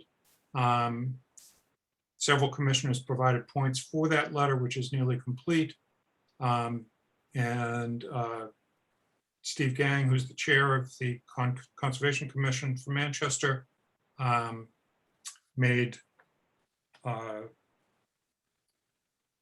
submitted the documents that he needed to submit to testify on Tuesday on behalf of the bill before the state legislature. I think Manchester is well represented, and I really appreciate the Concom getting into this and presenting our concerns about having environmental waivers through 40B. The second issue is a much lighter tone, and that is that on September 25th at 2 p.m., the 375 committee has invited us to participate in the celebratory parade to end the 375 plus celebration. The tail end of this celebration has been going on for a COVID year and a year and a half. It's not on our agenda. I just wanted to bring that to your attention. And if you want to get to me as to whether you want to participate or not, that would be great. I don't think that's a matter that needs much public discussion. So with those matters in hand, I have nothing else. We've completed our agenda, and I would entertain. Jeff, may I? You Jeff? may. Yes, you may. Sorry about that. I'm having really bad internet now. I wanted to ask, this is just bring up, I had Dave McDougall reach out to me several times now regarding auditorium chairs from the elementary school, which were trashed in the demolition. He wanted to know if anybody, he has I think 24 or 25, and he wants to know if there's any town group that would want them.